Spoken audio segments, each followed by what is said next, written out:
welcome to the Real Housewives of Alaska. And this is Marnell, and I also happen to get my PhD from a 1-800 number. Oh, that person we're going to be talking about. Oh my goodness. Yeah. 1-800 occult doc. Or in the modern era, adult doc. Whoa! Totally different doctor. Occult doc. Occultdoc.com. Oh my goodness. This is how it's going to be tonight. Somebody's already in the gutter. Honey, I have not gotten out of the gutter. But more serious subject matter. So tonight we're going to talk about Paradise Lost, the child murders at Robin Hood Hills, which is a documentary that was released on HBO in 1996. Right, and you can still find it wherever you can stream HBO. I happen to have it on Amazon. You can get it on Hulu, and I think probably from just your regular HBO subscription. Yeah, I'd be surprised if you couldn't watch it on HBO if you have a subscription there. Yeah. Yeah, at least on the online app. So I am going to tell you that this is probably one of the first true crime documentaries I ever watched. I don't know if it was the first. It sticks in my brain as the first. I mean, I can't honestly say I had never watched any true crime stuff prior to this, but this one really sticks in my brain. Yeah. I think it's because I became just obsessed about the case. Right. What's funny is living up in little old Alaska in 1993, you know, I had never heard of the case, but when this documentary came out, I do remember seeing it very early on, and I was also fascinated with the case because in 1993, I was smack dab in the middle of the ages of the 3 boys who were murdered and the 3 boys who were put on trial. So it was, you know, I was right there. Well, and, you know, while you and I did not have intense exposure to satanic panic, which we'll talk about tonight, we certainly had that element in our own family because of our uncle who was a minister of, oh, Satan bad, Satan trying to get you to hell, Satan trying to grab your soul. So we certainly had that whole thing in our upbringing. And you and I were the weirdos. And we're still the weirdos, mister. We're still the weirdos. I was actually just saying the other day that one of the things that I love about TikTok is like, it's like, just a ton of freaks and weirdos. Like you don't get that on Instagram. Like you get the perfect aesthetic, you know, the all white kitchen and the chick with the long blonde hair who lives out of her cute little camper, and like you don't get, like, TikTok is just freaks and weirdos, and I love it.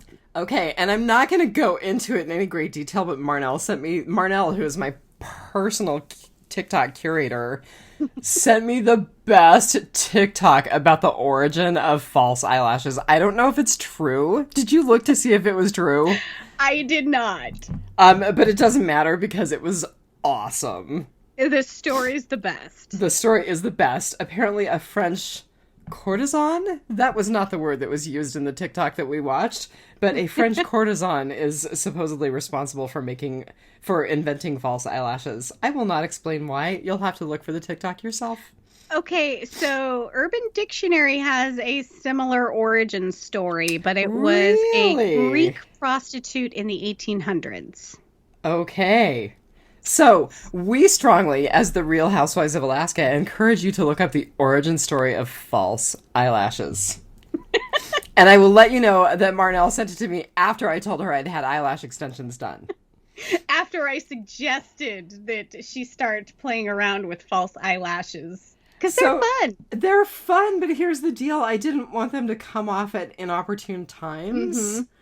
Which is why I opted for the extensions as opposed to applying false lashes. Right. And I don't make the investment because the only time that I wear them is when we podcast with our Capes and Lunatics pals, and I'm on video.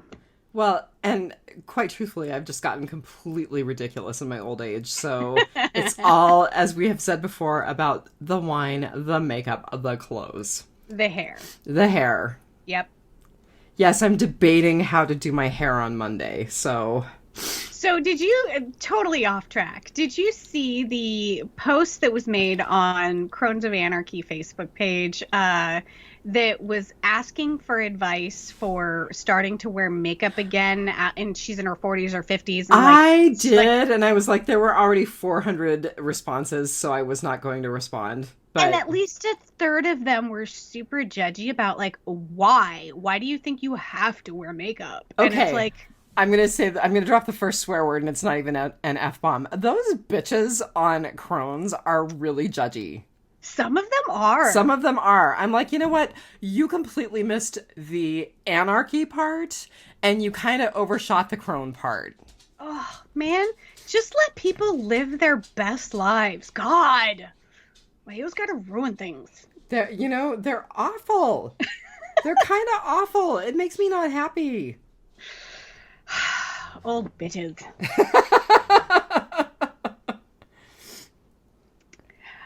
All right. So, yes, we are here to podcast Paradise Lost. Right. We're not talking about eyelashes or the origins of false eyelashes. We're talking about the Satanic Panic and Paradise Lost. Yeah, so I actually had to confirm with you last night which one we were podcasting about, because there are 3 Paradise Lost movies that are about the West Memphis Three. So it's a trilogy. And confess to the audience, you binged all 3 of them today. I sort of did. So I watched all 3 of them today, and I also started West of Memphis, which is another follow-up that was directed by Peter Jackson. Yes, that Peter Jackson. Which I have watched, and it was really great, but it's been a long time since I watched it, so I don't remember it very well. So, and what's totally going on my list next, it's $2.90. The West of Memphis is $2.99 on Prime. But Devil's Knot, which is the okay, we will talk about that because I read the book. Okay. Yeah. So I plan to watch Devil's Knot next because, like, I can never do anything halfway, and I'm super obsessed with West Memphis 3 now. So plus, I mean, it's got like Reese Witherspoon and a whole bunch of other actors and actresses in it. So I was going to ask you who was in it because I read the book and then I'd heard that they were doing a movie and I didn't follow through because, life gets in the way. Mm-hmm. And it's definitely a movie that I want to watch. It does have a Walking Dead cast member in it. No. It does. Who? Dianne. Cool. Yeah. For those of you who don't listen to Biters, Dianne is one of our favorite second-tier characters. We love her. She was a warrior in the kingdom. Yes. She is still with us, thank goodness.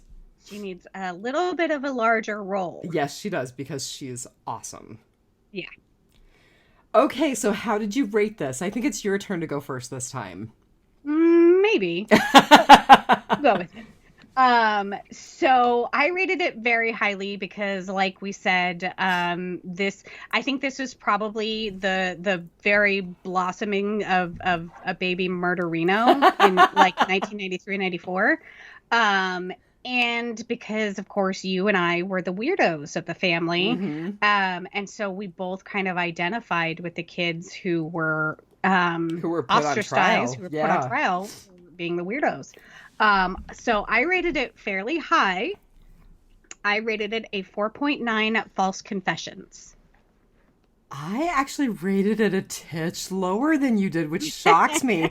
And I really struggled. I almost gave it a 5 because, like you, I think this was really very much the blossoming of a true crime obsession. Mine came later than yours did. But then I thought about A Promising Young Woman, and I thought about Hail Satan, and it's not quite a 5 for me. So it is a 4.8 inverted pentagrams out of 5. Ah. I think I probably would, if I would have just watched the first one and only the first one, I might have rated it a little bit lower, but I just went down that rabbit hole today. You sure did. You chased that rabbit. You caught that rabbit. It's still going. Like, you know how far back I have gone on Damien Eccles' Twitter page? Oh, he's fascinating. Oh, so fascinating. He's fascinating. He's definitely weird. He's one of the weirdos. He's definitely got some darkness. He's fascinating. Yeah. Yeah. And I follow him on Twitter, but I haven't seen much of his Twitter feed lately. Forewarning, he's been pretty quiet on Twitter since the pandemic began. He does a lot of YouTube, but mostly he and his wife Lori they stream via Patreon.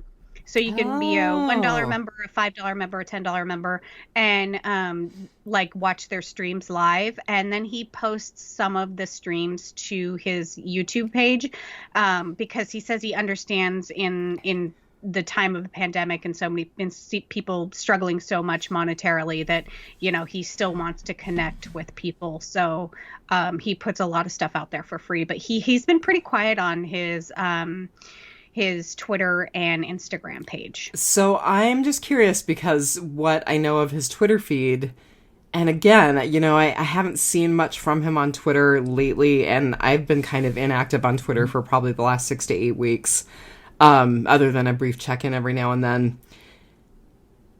His jam is pretty much ceremonial magic and black magic. So is that his jam on YouTube? Yes. Okay. And does Lori, is she active in that? Because I never really got the sense that was a thing for her. She is a little bit active in it. She's not quite as active. It kind of sounds like she's got her own thing going.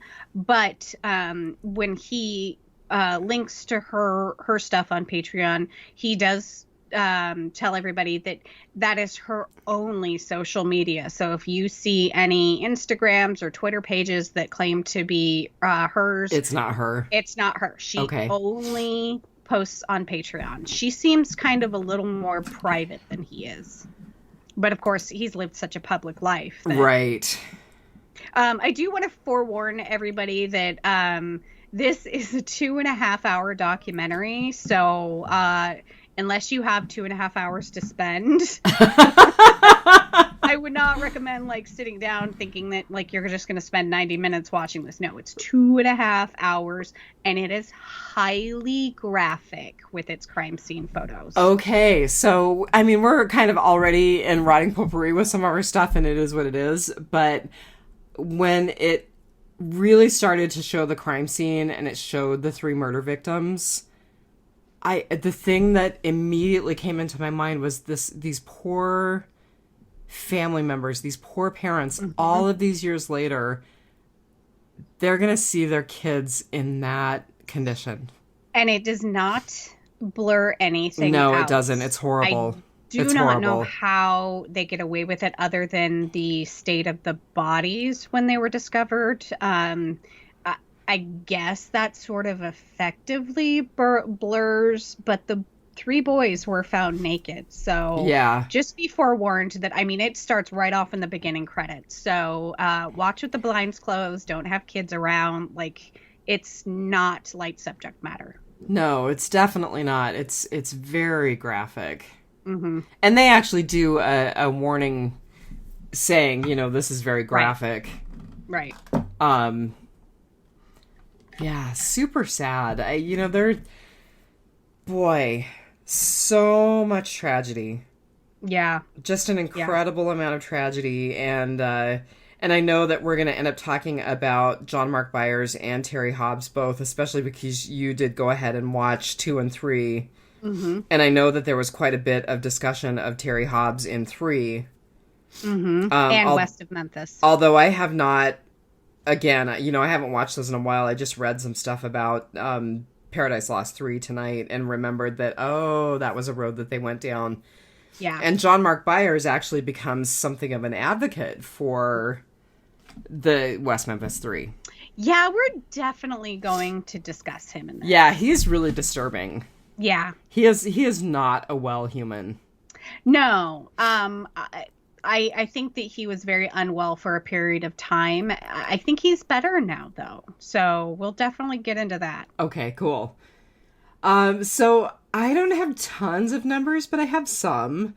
So I thought one of the numbers that was really interesting is that the initial documentary was filmed over a 10-month period, and they actually filmed for 79 days in that 10-month period. So that's a ton of footage. I mean, that they were able to cut it down to 2.5 hours and still have the incredible depth and breadth of the interview or of the documentary. I just thought that was really impressive.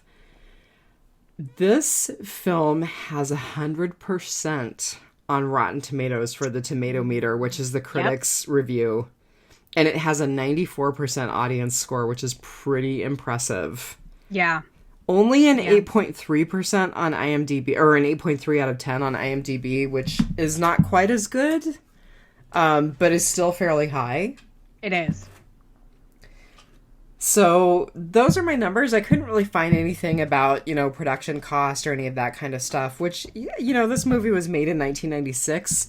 The murders happened in 1993, so it makes sense to me that we don't have that information. Yeah. Plus, it was made for HBO, so I'm sure that there isn't a ton of information publicly out there about how much they spent on it. It's not like a movie that was released for box office.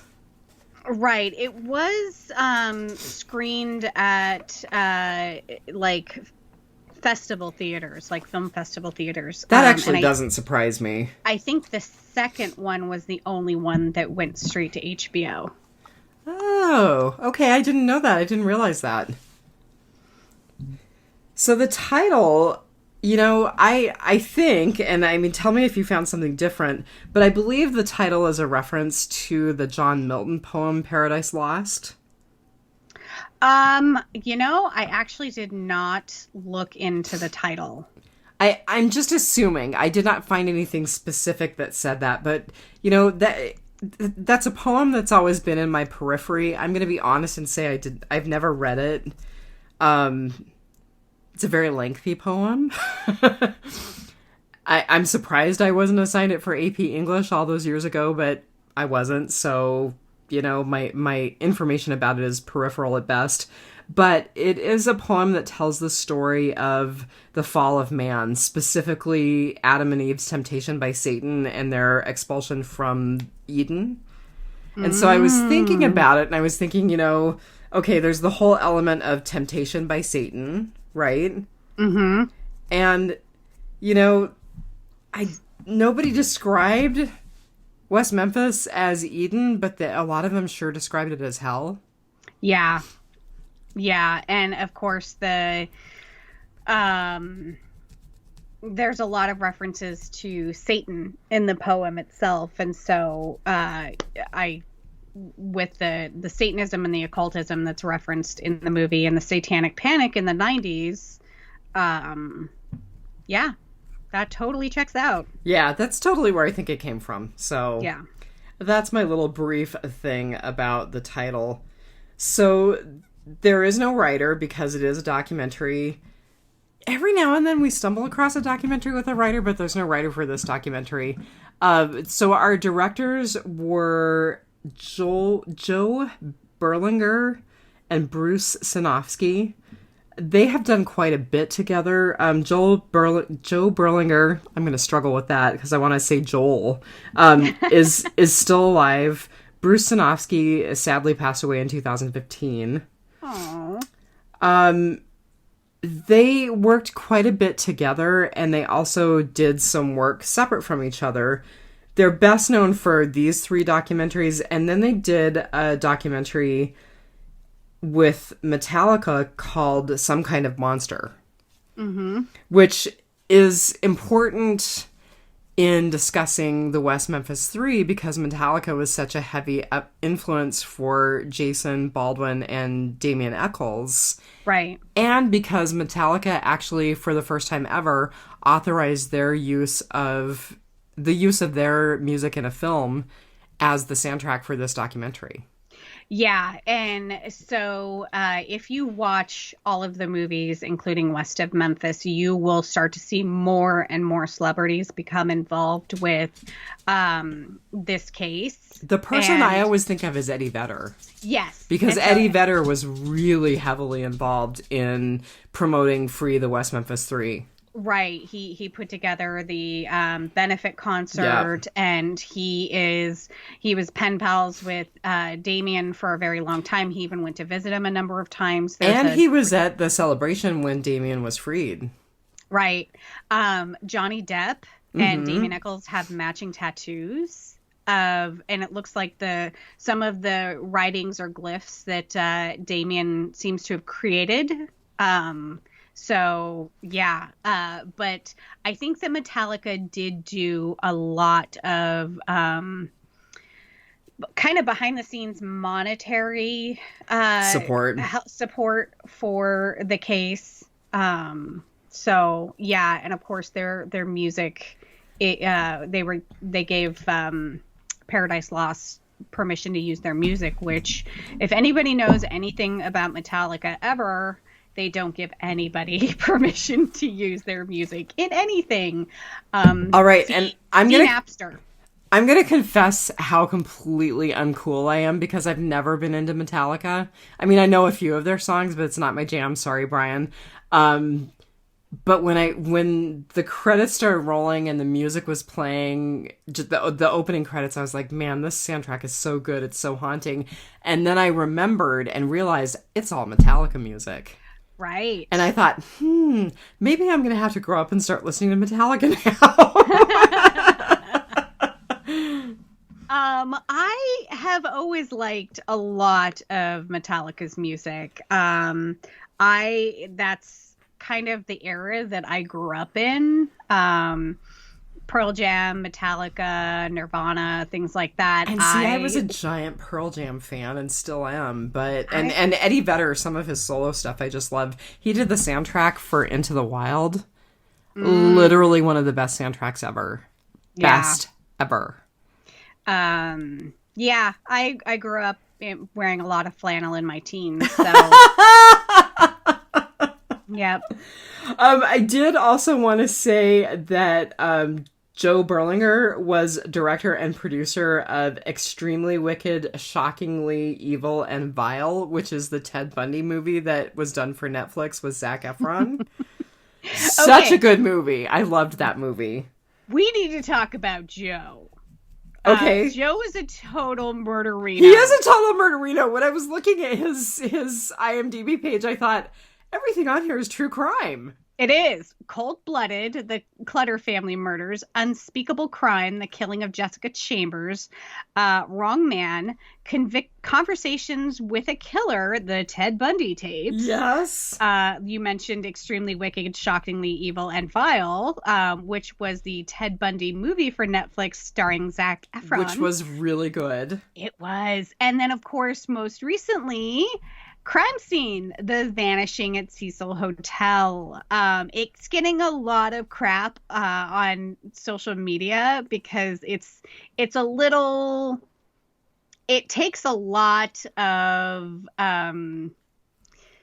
licenses, creative licenses with some of the things that happen at the Cecil Hotel. So just bear in mind if you watch that. But Raising Hell, The Visions of Clive Barker, which saw sounds that amazing. And I thought of you.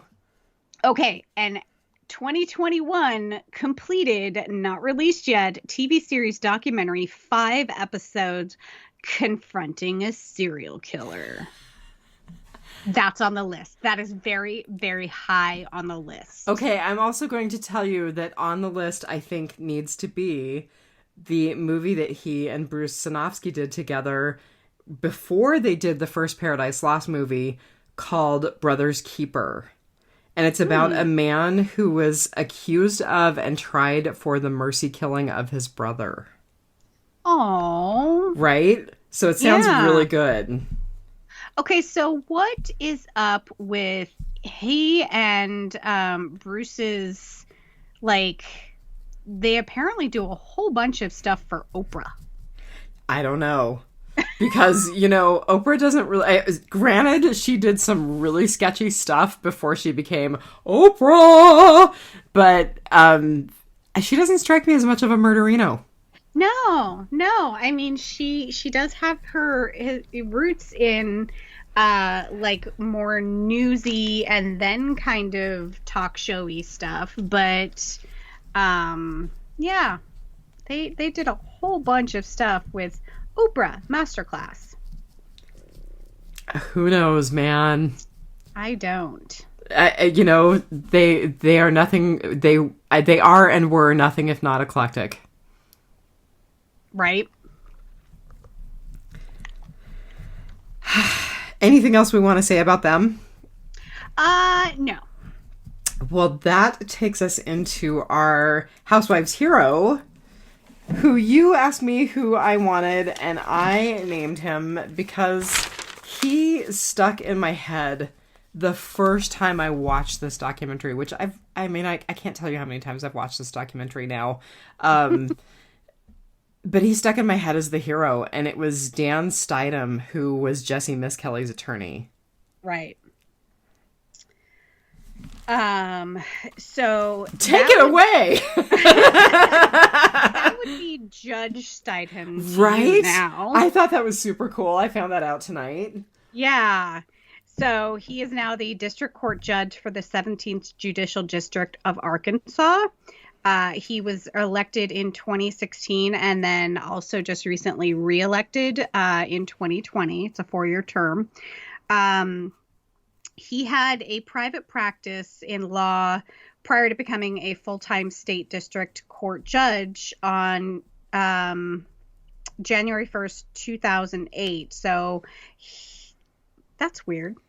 It is weird because it says that he was elected in 2016, but then it says he was elected in 2008. I wonder if it's a different district court. It could be. Yeah. So during his private practice, he served for... he had a period of 20 years, and he served as a public defender. He worked for the Eastern and Western District of Arkansas and the United States Supreme Court. He acquired a broad range of litigation experience, including his most well-known criminal case in Arkansas history, the case of the triple homicide in West Memphis, Arkansas in 1993, the subject of our documentary.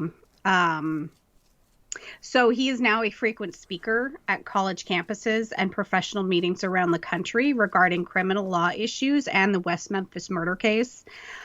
He's spoken to various bar association and trial lawyer associations. Say that 5 times fast. Especially after you've had a sea donkey. He's spoken at sponsored seminars, not scimitars. And was invited to be a speaker at the inaugural meeting of the Academy of Behavioral Profiling in October 1999 when he gave the presentation on the West Memphis case. That's cool. A case study in criminal profiling and the law. Oh my God, that is so murderino. Right. In March 2004, Judge Stidham, we decided. Okay. Okay. Yeah. Was invited to speak at the Equal Justice Works Symposium for the Wrongfully Accused. He enjoys life with his family in Paragould, Arkansas. His personal interests include reading forensic science and false confession issues, psychology, sociology, political science, and philosophy. When he's not on the bench, he can be sometimes being found pursuing his passion for the ocean and offshore fishing in such venues as Venice, Louisiana, Panama, the Bahamas, Costa Rica, Belize, Guatemala, and Nicaragua. He is also an avid collector of antique fishing hooks and lures and vintage books. One of the vintage books in his collection was published in 1635 and is entitled Humiliation of the Son of God. And it is one of only 4 known copies in the world. That's cool. Speaking of books, he actually has a book that is set to be released right around now. I'm so glad you brought it up because I'm so looking forward to this book. Yeah, I don't have a release date, but I looked on Amazon tonight to see if it had been released, and it has not been released yet. Okay, so like a year ago, it was saying it'll be released in the next year. So I don't know if COVID screwed it up. Which COVID messes has everything up. Yeah, COVID has a tendency to do that. But it is entitled "The Harvest of the Innocents." The Harvest of the Innocents is a real-life story of a small-town lawyer, Dan Stidham, who rises above the naked prejudice of angry community in Arkansas to defend a mentally challenged teenager accused of participating in the gruesome ritualistic murders of 3 8-year-old boys. After avoiding the death penalty, Stidham's client is sentenced to life in prison. Stidham makes a solemn promise to his client that he will get him out of prison no matter what, or die trying. So that sounds amazing. Yeah, I really want to read it. Dan Stidham has a very open Facebook page. I was curious about that. I saw that he had a Facebook page and I wanted to go seek him out on Facebook, and now I think I probably will. Yes, so it doesn't look like it's any sort of like fan page for him. It looks like it is his personal page. Interesting. But he doesn't seem to have a lot of layers of security. His profile is definitely not very locked down. It kind of seems like a lot of people could go like and comment on his things, but there actually wasn't a lot of likes and comments. His page is a lot of pictures of his dinner, pictures of his wife, pictures of his fishing trips, reposting stuff about his sons and daughters' accomplishments. That actually makes me profoundly happy that he's got a somewhat normal life. His 80-year-old dad is still an avid hunter, and so he posts pictures with his dad all the time. He has a very, very normal life, but he also posts about his work.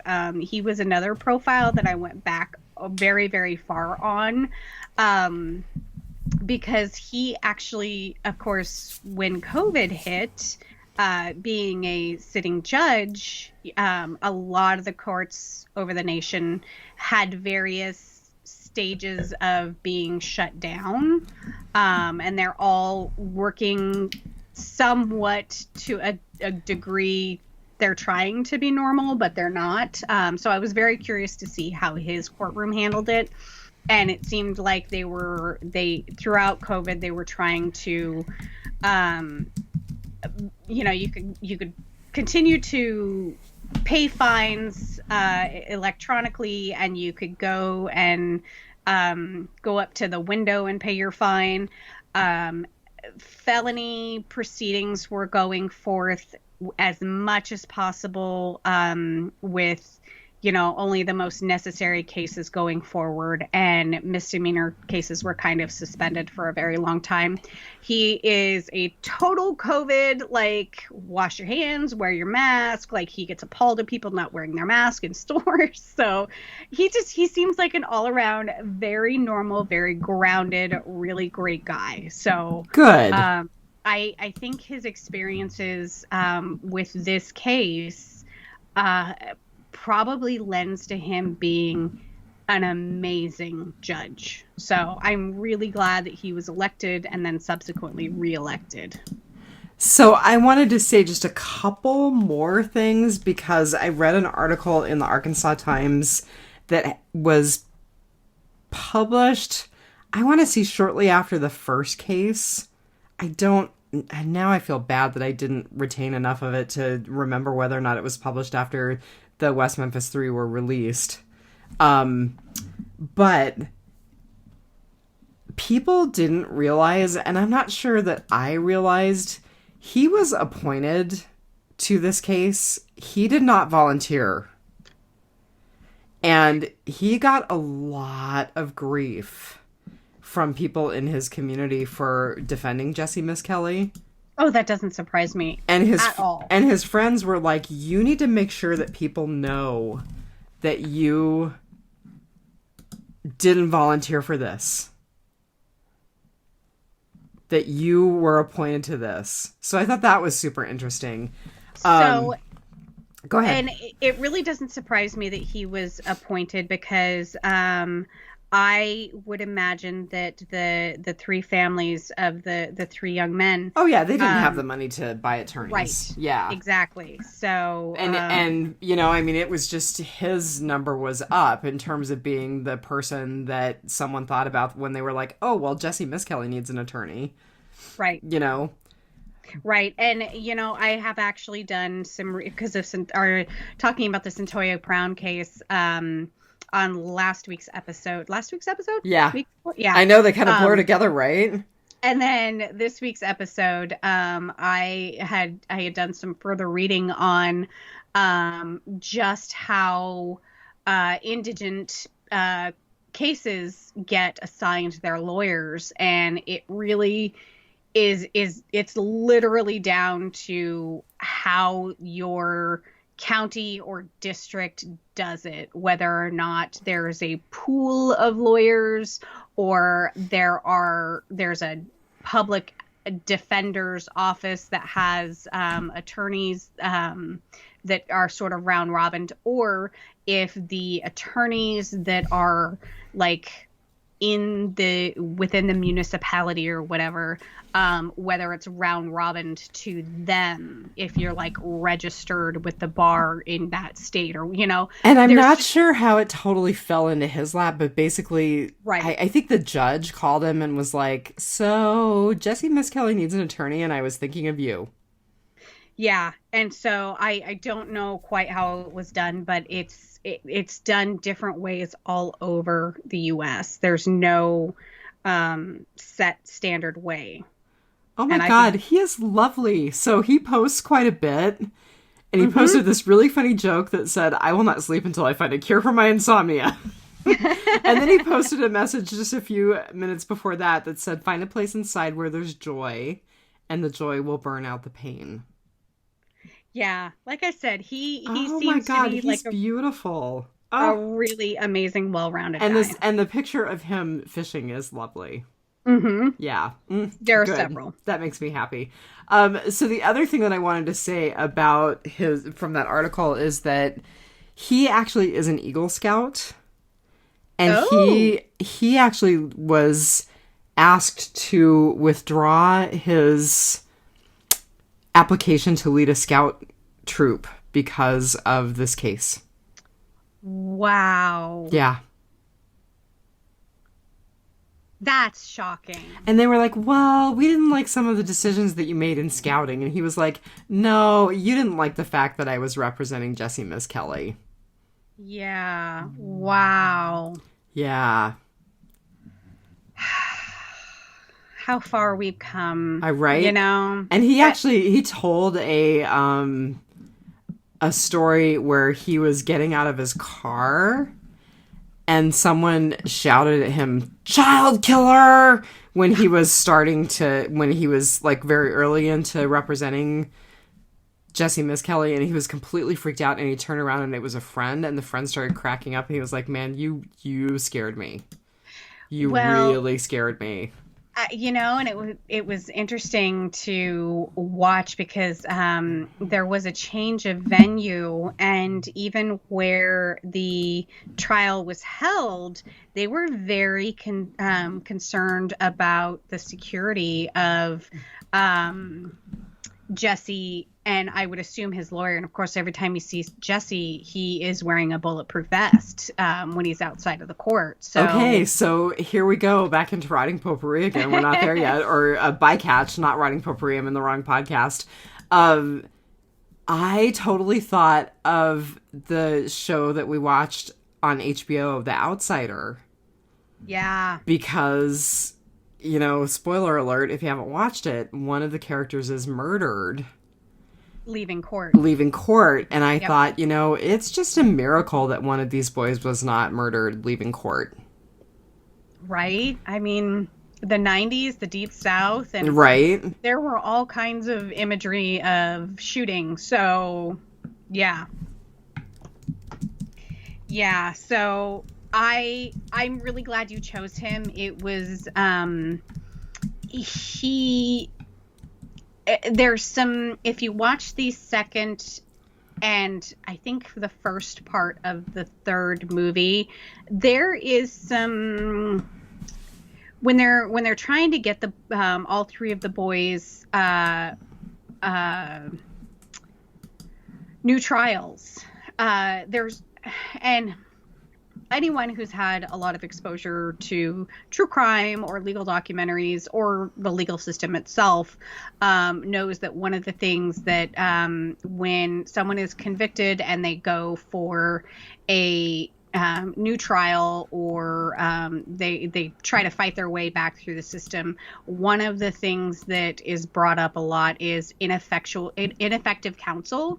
And they touched on that a couple of times with Dan in some of the other movies. And I don't think that it ever sort of panned out because Dan kind of stuck with Jesse this entire time.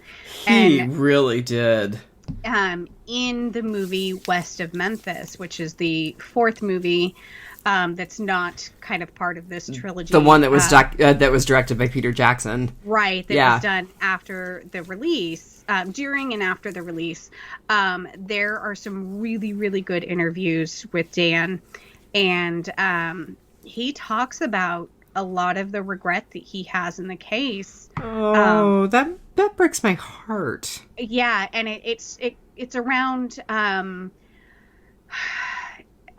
basically not being able to get the best experts and not having the resources and not thinking of things sooner, going through some of the stuff that you eventually find out. And it's in the fourth movie. I don't even think it's in the third movie. Some of the experts, because... Could you imagine being a relatively small town lawyer, though, and being suddenly confronted with a case of this magnitude? And this complexity? Yeah, and also, like I said, I've done some further reading on cases of having, if you can't afford an attorney, one will be assigned to you. Right, which sounds really great until the reality happens. Right. Yeah. Because the district attorney's office, the prosecutors, have an unlimited war chest. They can afford pretty much as many experts and expert witnesses as they want. A lot of these criminal defense attorneys are exhausted and just being run through the mill and, are representing multiple clients with no resources. And so I will try, in fact, I will write it down. I will try and remember to post to this episode a study that was done by the Brennan Center for Justice titled A Fair Fight. And it talks about how, there are, and I talked about this with the Centoya Brown case, where there are rocket docket courts, right, where defense attorneys literally get handed a file. 2 minutes before the case, they have another 2 minutes to confer with their new client, and then they have to figure out if that client should get bail or released to a third party, or if they're going back to jail and the repercussions of that, and when they're going to go to trial. And then, they have to figure out this case. If the person is not going to plead out, which like 90% of the cases in the U.S. are pled out, and we can discuss that, but at that point they don't have the time, the resources, or the funding to give people a proper defense. Like if you need somebody to test DNA, or somebody to do a polygraph, or somebody to, run any other sort of like investigation or background or forensics or things like that, there's no money for that. These lawyers, some of them, and I think I read in the 90s, these lawyers were getting paid $19 an hour. So it's funny that you should bring that up, because that is a figure that was cited in that article that I read about Dan Steinem, because one of the things, so his partnership with his the other attorney that he was in partnership at that point dissolved because of his representation of Jesse Miss Kelly. Wow. They basically went months without being able to bill for any other cases. Mm-hmm. And they were in private practice together. And I want to say that the article said it wasn't $19 an hour. It was like $19 for every 100 hours of work. Ugh. So they got virtually no income. To put that in perspective, and right now I'm talking in today's dollars, so bear that in mind. We've had like almost 30 years. I make double what they make, and I don't have a degree, except for my PhD from 1-800-DOC. And the going rate for an attorney, a private attorney, right now is $300 an hour. Oh and God, I hope to hell I don't have to get a divorce attorney. Ugh. So your attorney doesn't always do everything for you. Sometimes they have a paralegal or an investigator or something like that. And you have to pay for that too. You have to pay for that. But that is a bargain at $100 to $150 an hour. So yeah, $19 an hour versus $300 an hour. So yeah, I will try and remember to post that article from the Brennan Center, A Fair Fight, Achieving Indigent Defense Resource Parity. Look at you. Good for you. Total Merino. Very smart, sister. Yeah, so not we're only not the a true funny crime sister, podcast. but we talked about this last week. We are not a true crime podcast, but true crime does interest these podcasters. It does. It does. And I'm not sure what we're doing next week. At some point, we have to get off the true crime jam. I think that American History X is a great idea. I'm not sure what else we're going to do. Honestly, I think I may torture you with... with another true crime? No. We're going to try and lighten things up a little and go with Framing Britney Spears. I don't know that is necessarily going to be a torture. I promise you it is not. But I may make you watch the Disney documentary about Taylor Swift if you do that to me. I'm down for that. I liked her Netflix documentary. Oh my God, I love her. Okay. Yes, so all right, I'm down for that. I would do that.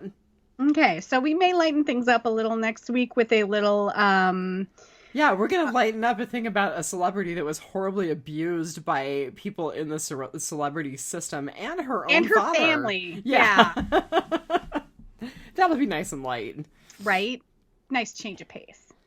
Okay, Housewives Weekly. I did not do my diligence and look up the Satanic Temple this week, so we'll have to hold off on any Satanic Temple news until next week. Actually?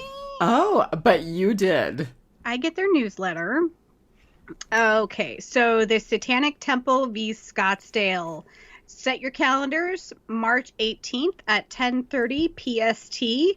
The Ninth Circuit Court of Appeals, located in San Francisco, will be holding arguments for the appeal of the TST case against the city of Scottsdale, Arizona. Now, this was covered in the movie, right? In 2018, Scottsdale denied TST members' request to give an invocation at the start of their city council meetings. So, yes. So, the city retroactively applied a new legislated law that effectively barred anybody, right? Scottsdale community the opportunity to participate in programs. In 2020, TST appealed the ruling from the judge in a lower court that essentially evaded addressing the court's First Amendment concerns and other constituent questions at hand. So mark your calendars, March 18th at 10:30 a.m. PST. You can go to the live stream for the case. Okay, well, there we are. I will try and remember to post that also. And apparently, so I just looked, I have the TST app on my phone, and apparently you can get updates on their news if you use their app properly. Some of us aren't doing that. That would be me. There we are. I go old school with email updates. All right. So I told you I was going to talk a lot about books. So you mentioned the movie Devil's Knot, and I read the book after I watched West Memphis or watched Paradise Lost 3. And I'm not exactly sure how I stumbled onto Devil's Knot, but it's by a woman named Mara Leveritt, Leveritt. She's actually an investigative journalist who did a lot of work on the case, and she wrote an incredible book. It was really good. And so then I can't, because it's all meshed together, I can't remember which, if she was in Paradise Lost 2, 3, or West of Memphis, but she does have a larger role in one of the movies. And that's probably how I was like, oh, I need to read that book. Yeah. So that was a great book. I would highly recommend it for any of our listeners who are readers. You also mentioned the Peter Jackson film West of Memphis, and I need to go back and watch that. I also need to go back and watch Paradise Lost 2 and 3. So having watched like 9 straight hours of television today, if you could have to choose 2, watch Paradise Lost, the first one, and then watch West of Memphis, because it sort of bookends them both, and you get kind of a breakdown of what happened in 2 and 3 in West of Memphis, even though it is a different director. But it's Peter Jackson. Right. 2 and 3 kind of take place before the Alford plea. So they kind of held off on releasing 3, and it has a little bit of, is it epilogue? The one at the end? Epilogue. Okay. Yep. Yep. It has a little bit of an epilogue because they held off. They released it and then held off for like 3 months because the case was being settled. And there's a little bit at the end in 3, but definitely with West of Memphis, you get more of. So I'm going to have to watch all 3 of them now. And Devil's Knot. And you're going to have to watch Walking Dead and Talking Dead. And yeah, you got a lot of TV in your future, Missy. Like in the next 24 hours. Because I have to chart on Monday, and then I have an assignation on Monday. So there we are. All right. So I have an April 2020 update on the West Memphis 3. It's the most recent update I was able to find. So Damien, as we have talked about, got married to a woman named Lori Davis in 1999. Mm-hmm. He was actually still in prison when he and Lori got married. They kind of started out as pen pals. It's kind of odd because I think she's a little older than he is. Mm-hmm. And she just struck me as someone who was incredibly poised and kind of had a life outside of being like, Damien Eccles, I'm very interested in you. So she does not strike me as the woman who would typically be like, you're a death in row inmate, and I think I'm going to correspond with you and marry you. Right? Yeah, totally not typical. In the other movies, there's more of her, and she talks about their relationship more, and how it came to be, and it really, honestly, was just. And I have to say that the West Memphis 3 case, basically, it do not incur the wrath of graphic designers or IT people. Because in 1996, when the internet was just being born, they built a website. And like an amazing website. I actually remember going to the website. I don't know if it's still around, but you see it in the subsequent documentaries. And she saw the documentary and went to the website, and like many of the people who have been advocating for the three men all along, she was really just like, I identify with these guys because I wore black and I liked heavy metal and I was like a bookish kind of person. So this could have been me. I mean, Well, you see so many people all along say that. Everyone from I was going to Damien say, Eccles, and even you and me. I mean, right, remember my wear of blackface? right? Holy Yeah. cow. I could have easily been one of these kids. Yeah. I mean, every goth baby out there. Yeah. And like, I think it's in West of Memphis where they interview Henry Rollins. Oh, I love Henry I Rollins. love him. And I actually, God bless him, came to Juneau and did a show, and I got to see it. Oh I my love God, him. I'm so jealous. You never told me that. Oh, and it was just like 2 or 3 years ago. The inspiration Yeah. for Negan, by the way. You knew that. Yeah, I did know that. Yes. He is still such a cool guy. Mhm. So, Henry Dude, life Rollins. begins at 50. F you. Henry Rollins was like, uh, wore black, check. Listened to heavy metal, check. Laughed in the face of authority, big check. And he's like, honestly, in another life, this could have been me. And so Lori was one of those people that just started writing to Damien because she saw the documentary, and they became pen pals, and they fell in love with each other with never having seen he had never seen her. And so she eventually moved, I think it was from New York City to Arkansas to be closer to Yes, him. I think you're right, actually. Yeah, and she says that there is probably between 5 to 10,000 letters between them. And I think she's kept them all because she has a storage unit in one of the documentaries, like that's full of boxes.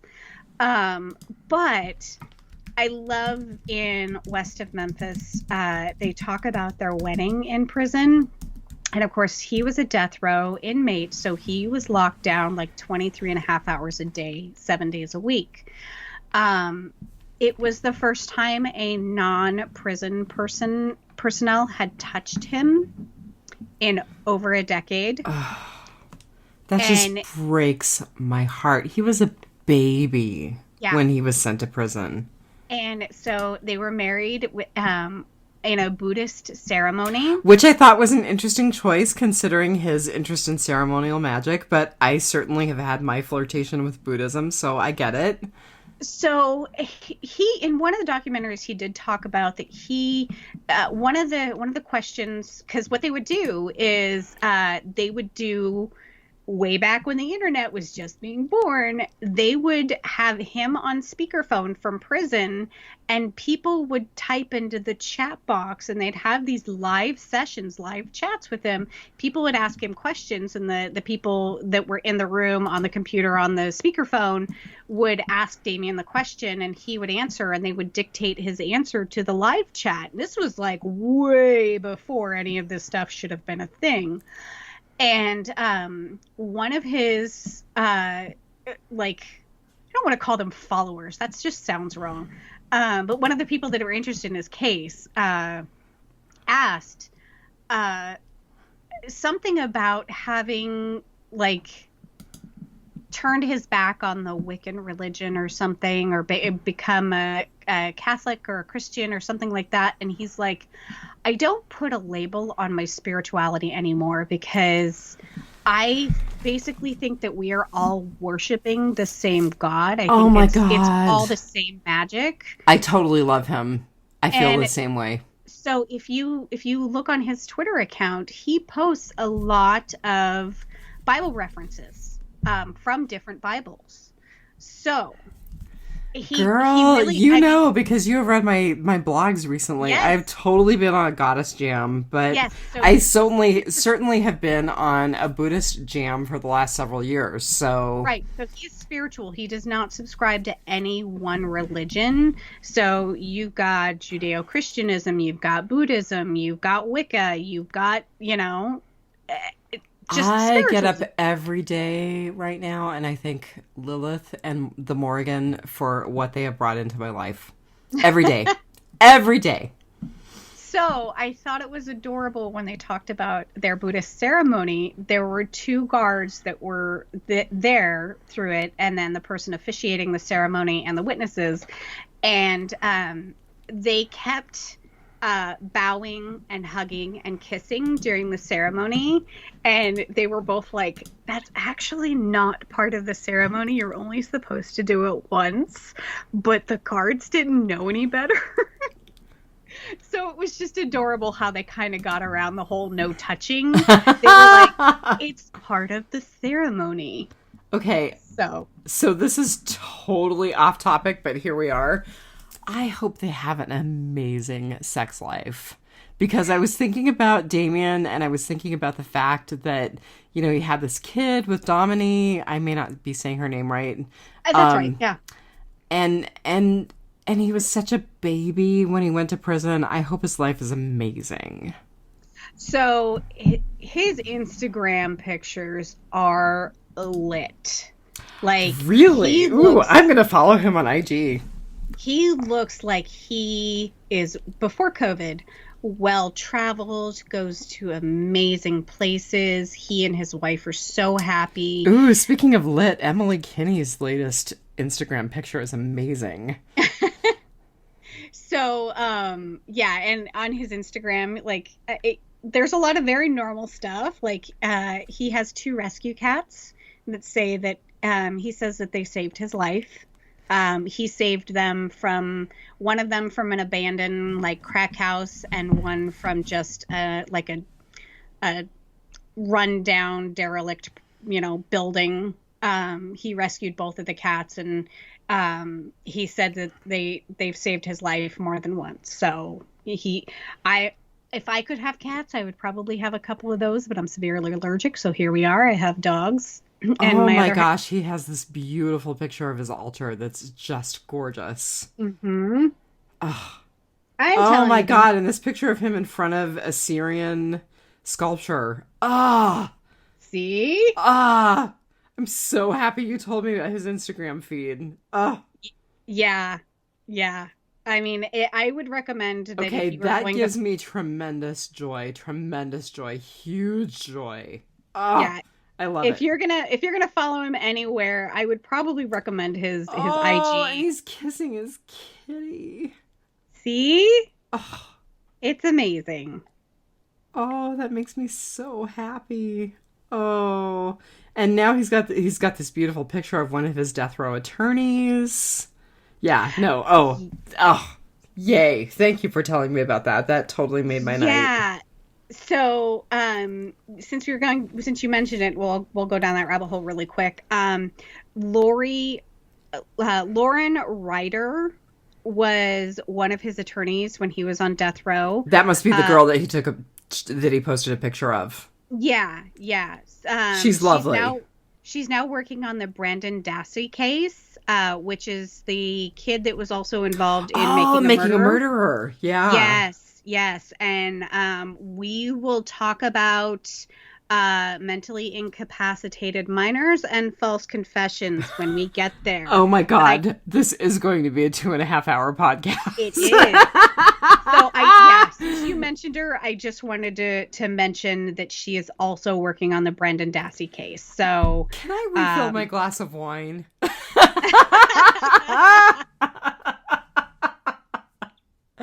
Oh my God. Sorry. Okay. Yes. Okay. So she is working on the Brandon Dassey case. Okay. Yeah. And so we will definitely talk about false confession here very soon. Okay. So that's the update on Damien. Although I had forgotten that he had a kid until we got to that point in this documentary. Me too. And I am hoping that we don't know anything about his kid because his kid has a really great private life. Oh, yes. So I could not find anything because they give the child's full name in the... Damien Seth. Yeah. Yes. And so I could not find anything. So that actually, you're right, that made me a little bit happy that And I hope that his. they have a relationship. I do too. You know, I I was not just clear on that, and it's not for us to know, and I hope it's full, I hope it's beautiful, I hope that they have a relationship. Well, and you know that it looks like Damien has his infamy has not bled over into his son's life, and he does, if they do have a relationship, he keeps it very much out of the public eye. So if that's a thing, good on them. Okay, so Jason Baldwin is now living in Texas. He co-founded a group called Proclaim Justice. There's not a lot more about him. Mm-mm. Jesse is the person about whom there is the least. So it basically, we know that he has been working in construction. He had some I don't know, dust ups, some brushes with the law in 2017. He was arrested for some traffic violations. We don't really know anything else. And the article concluded with they're not really in touch with each other, which I think is understandable but sad. Yeah, if you kind of pay close attention during the documentary after Oh my God, we're going to talk about that. after the trials were finished, the original trials were finished. I think the boys were separated already, and the only time they did see themselves or did see each other was when Jacob and Damien were in court. Jason, Yeah. were in court, and I don't think Jesse saw them at all. And I think they were all three being held in different places. They didn't have any contact with each other, which, I mean, wouldn't make sense from a case standpoint anyway. But I think that they were either in different prisons or in different parts of the prisons, and they didn't have any contact with each other during then. So their relationship fell off anyway, I think. And of course, naturally, over, 60-70% of your life at the time, you do fall out of touch with some of the people in your lives anyway. And they just all became totally different people, having lived their lived experiences, and they all went through something different. I'm so glad that you said that, because I didn't really think about that, but it's so true. I mean, I think that sadly Jesse kind of did not really grow beyond where he was when he was a kid. Right. I think Damien's world exploded. Mm-hmm. And I think Jason was somewhere in the middle. I mean, I think his world got a lot bigger and changed a lot, but I don't think that he embraced it like Damien did. Yeah. Don't think he's living the life that Damien was living. No.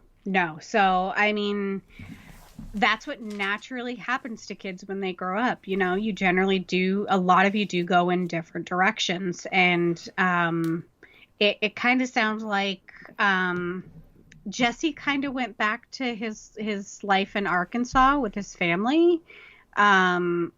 Jason, it's sort of, he lives a quiet life, but it was, not the one he was meant to live. And then, of course, Damien, and author, world traveler, speaker, he talks a lot in the movies, sometimes to his own detriment, about... Oh, we'll talk about that too. Yeah, being famous forever. Everyone will know his name forever. We will definitely talk about that too. So, yep. So I wanted to talk a little bit about the Alford plea. I know it's not covered in this documentary, but I think it's super important for people to know about. Mm-hmm. So the West Memphis Three were released from prison on August 19th, 2011. And basically, it was engineered that they would enter an Alford plea, I can't remember how you say it, I had never heard of it before. So, you know, I learned about it at the time that I watched the updated documentaries, and then I went back and looked at it again tonight. And what it basically means is the person who is the accused enters a guilty plea, but doesn't say that they committed the crime, and they actually assert their innocence. So they say, yeah, I totally get it. What's being presented means that a reasonable person would probably assume that I'm guilty, but I'm not guilty, and I'm not going to say whether or not I committed the crime. Right. So basically, as a result of the West Memphis Three agreeing to enter an Alford plea, they were released. So I had never heard of the Alford plea until this case, and I wonder. I hadn't either. Yeah, I wonder what the difference between it and a nolo contendere, which is a kind of a no contest plea. I don't know. I don't know.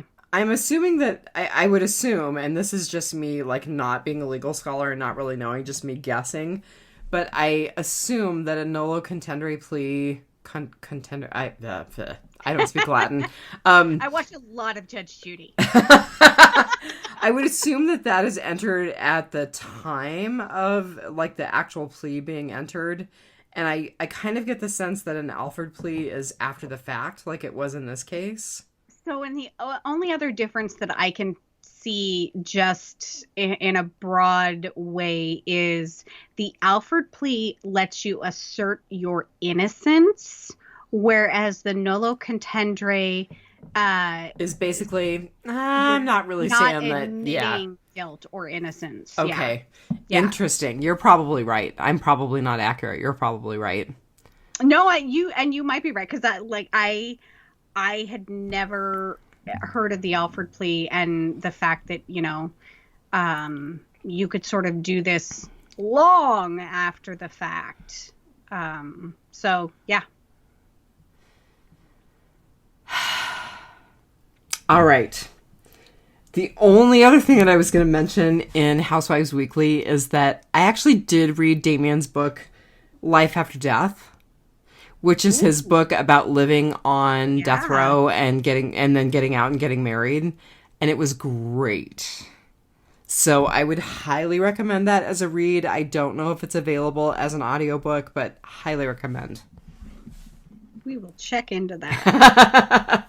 And while you're checking into that, I will tell my couple of things for Housewives housekeeping, which is, I'm always late to a good party.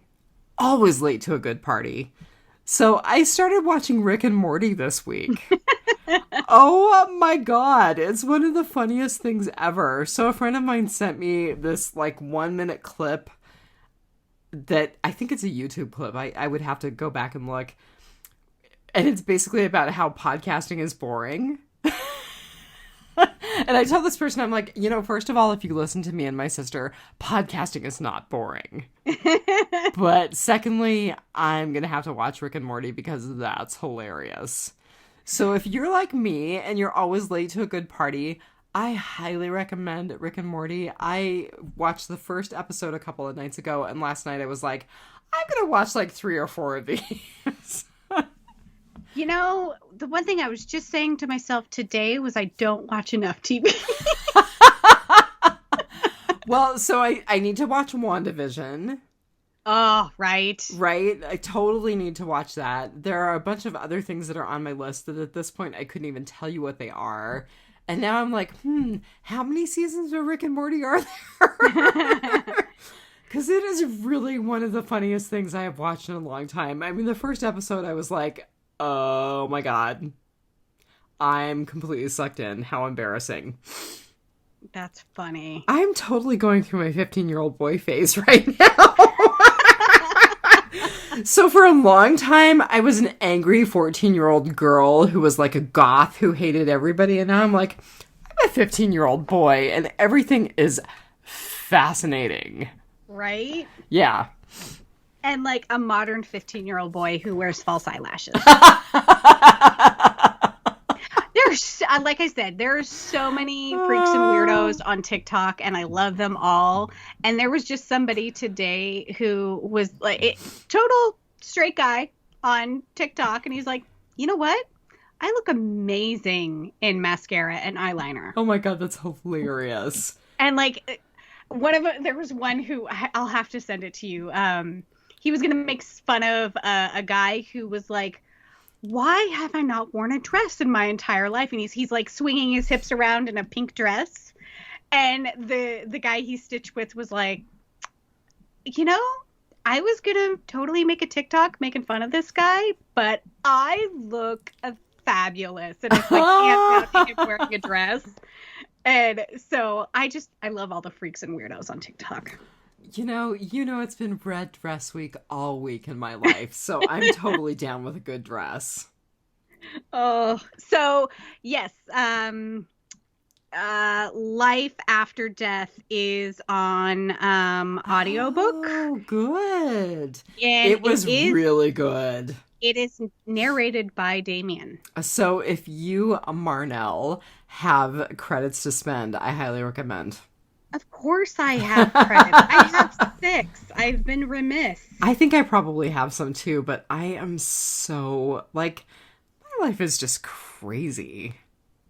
It's crazy. You know, I can't even tell you how many audiobooks I have right now that I haven't listened to.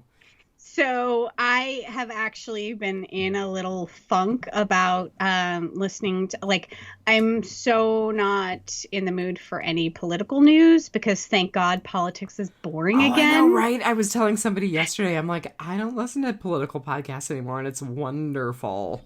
I'm caught up on my QAnon Anon guys. I realized that I had not listened to the first episode of the 10C for Aim for the Head, so I went back and listened to that because I had listened to Find Me. And the Aim for the Head guys, the Aim for the Head guys talked about the Brains Gone Bad Girls, who are another all-female Walking Dead podcast. And I have been saying for a while that we were the only female Walking Dead all-female Walking Dead podcast. And I'm pretty sure I corrected you, but nonetheless, you had to discover it for yourself, and that's good. I did, and I went and listened to them. So they also podcasted the Stand 2020. So I'm going to have to go back and listen to that. Yeah, podcasts are not boring. Hashtag. So when I kind of discovered them and I was like, well, when did they start? And so I found that they had started around 2016, and then that sort of made me nostalgic, and I was like, when did I start podcasting? With you. And we had been podcasting Preacher for a while, but I had started podcasting Biters. I was the co-host of Last Resort in 2016 for Fear the Walking Dead season 2. I can't remember what episode it was called, Pillar of Salt. And I went back and listened to that. Oh my God, we are hilarious. I keep telling people you're the funny sister. I can tell how nervous I was on that inaugural podcast for me because we had been podcasting Preacher, but nobody was listening to us. And all of a sudden, I'm on Biters, and it had a built-in fan base. So I could tell I was a little nervous, but I've totally gotten over that. So here we are. I'll go one more thing in Housewives housekeeping, and then if you've got anything. So I was introduced to a band called the Dead South, and they have a song called Hell, I'll Be in Good Company. Which are is they country? So they're kind of, No, they're not country. Okay. Are they like, maybe? I want to say Lady Antebellum, but Lady A? No. Okay. No. Not pseudo-country? Have you ever heard of the Cole Porters? Mm-mm. I don't know how to describe them. Maybe a little bit like the Meat Purveyors, who we used as our lead-in to Preacher. Okay. Yeah. No, they're really good. I really like them. I listened to them quite a bit after I was introduced to them. And, yeah, you totally need to listen to Hell, I'll Be in Good Company. You'll have to send it to me. I will. I'm not going to send you a link because I don't have a link, but I have a picture on my phone of like the page for the video, and I will send that to you. All right. Because it's quite good. Yep. And you're going to be like, that's not really my jam. Yeah. What was the other one that you got into that I was like, no? Well, it's all Hamilton, Taylor Swift, or She Wants Revenge. It was like a Viking band. Oh, yeah. Scala. Okay. Scald. Yes. Skald. I thought they were awesome. They sound cool. It's just not my jam. Like, yeah, they're kind of my jam. They're kind of like a modern Clonade. So okay. Yeah, I would highly recommend that to people too if they ever were Clonade fans. Yeah. Like, I can watch a House Hunters and be like, that's a beautiful house. It's just not for me. All right. I don't think I have anything else for housekeeping. Do you have anything for housekeeping? I don't. Life is just good.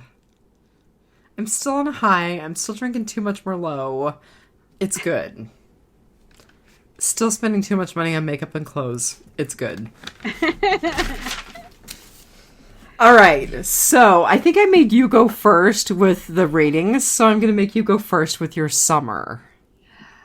Okay, so I have to admit I had a little bit of trouble finding anything good. I did too, so don't feel bad. Okay, so my good wound up being that all three of these documentaries and West of Memphis, and you mostly see it in this one because it focuses so much on the first trial, the families of the accused, the investigators that helped out with the case, and all of the lawyers have been 100% supportive of these young men all along. Their support has been unwavering. And, I don't know if these boys would have survived their ordeal if they wouldn't have had so much support from their friends and family, and now, of course, the public at large and the Hollywood press. So I just, the word that I kept coming up with is, because I'm a northern snob, was unsophisticated. These people are not dumb. They're not backwoods. Damien himself, in one of the documentaries, describes himself and the other young men as the epitome of poor white trash. And having lived and grown up in trailer parks myself, I can say, yeah, poor white trash. And they were just throwaway for these prosecutors and this legal system and these detectives and things like that. But the support of their families, I mean, that's just, no matter what opinion you have of these families, and if they were different, or how they live their lives, or how they didn't talk like you, they didn't look like you, they didn't sound like you. These people were just amazing. I loved the families of these three young men because they were just so I mean, the argument that Jesse Miskelly Sr. had with his yes friend, oh, I'm so glad that you brought that up, where she's like, no, if he's guilty, he's not getting another dime, we're not supporting him, blah blah blah. And he's like, he's my son, I'm always gonna support him. And I like that, for one, I was like, okay, you guys haven't discussed this until you're on camera, and two, I was like, I just loved his dad from that point on. Like, yeah, it almost made me cry, because I was just, his dad was going to be there for him no matter what, no matter when, no matter where. Man, and you could see the breakup happening, right? I mean, the way that they were Yeah. arguing with each other and the way her face got more and more and more pinched, I was like, And then a later scene when he and a bunch of the kids in the family, I'm And assuming she cousins, they were singing Happy Birthday, and she was just over in the corner glaring at all of them. And I was just like, oh, yeah. Cut those kind of people out of your life. You don't need that kind of negativity. Yeah. Yeah. So Damien's parents were amazing. You know, they're all, the sister and the mother and the father are sitting around going, I wear black, he wears black, she wears black. You know, we just like black. You know, and it seemed like the Damien's mother and Damien's girlfriend seemed to have a very good relationship. The mother was there when Damien's son was born. So, you know, for as judgy as us northern bitches can be, like, there's nothing like a southern family. Like, those people, yeah, that's their ties are to the bone. So, yeah, I loved the family. That was my summer. Good. I also, as I said, had a hard time finding a good, not because I didn't love the documentary, but because it was so heavy. Right. So mine was actually the unprecedented access that the directors had to both sides, to all aspects of the case. I mean, you see all of the families being interviewed, both sides, all of the attorneys being interviewed. I mean, they really had phenomenal access. And it makes sense when yeah. And it makes sense when I go back and think, okay, they did this over 10 months and they filmed for almost 80 days in that 10-month period. Yeah, that makes sense. Well, and I also think it was really before this was a thing that was done, you know, true crime and documentaries and things like that. And so nobody had any sort of misgivings about like any possible future repercussions. It was like, oh, they're going to put together this little TV show and it's going to tell our side. And people just weren't savvy to these things back then. Whereas as specifically in the third of the trilogy, they interview the judge.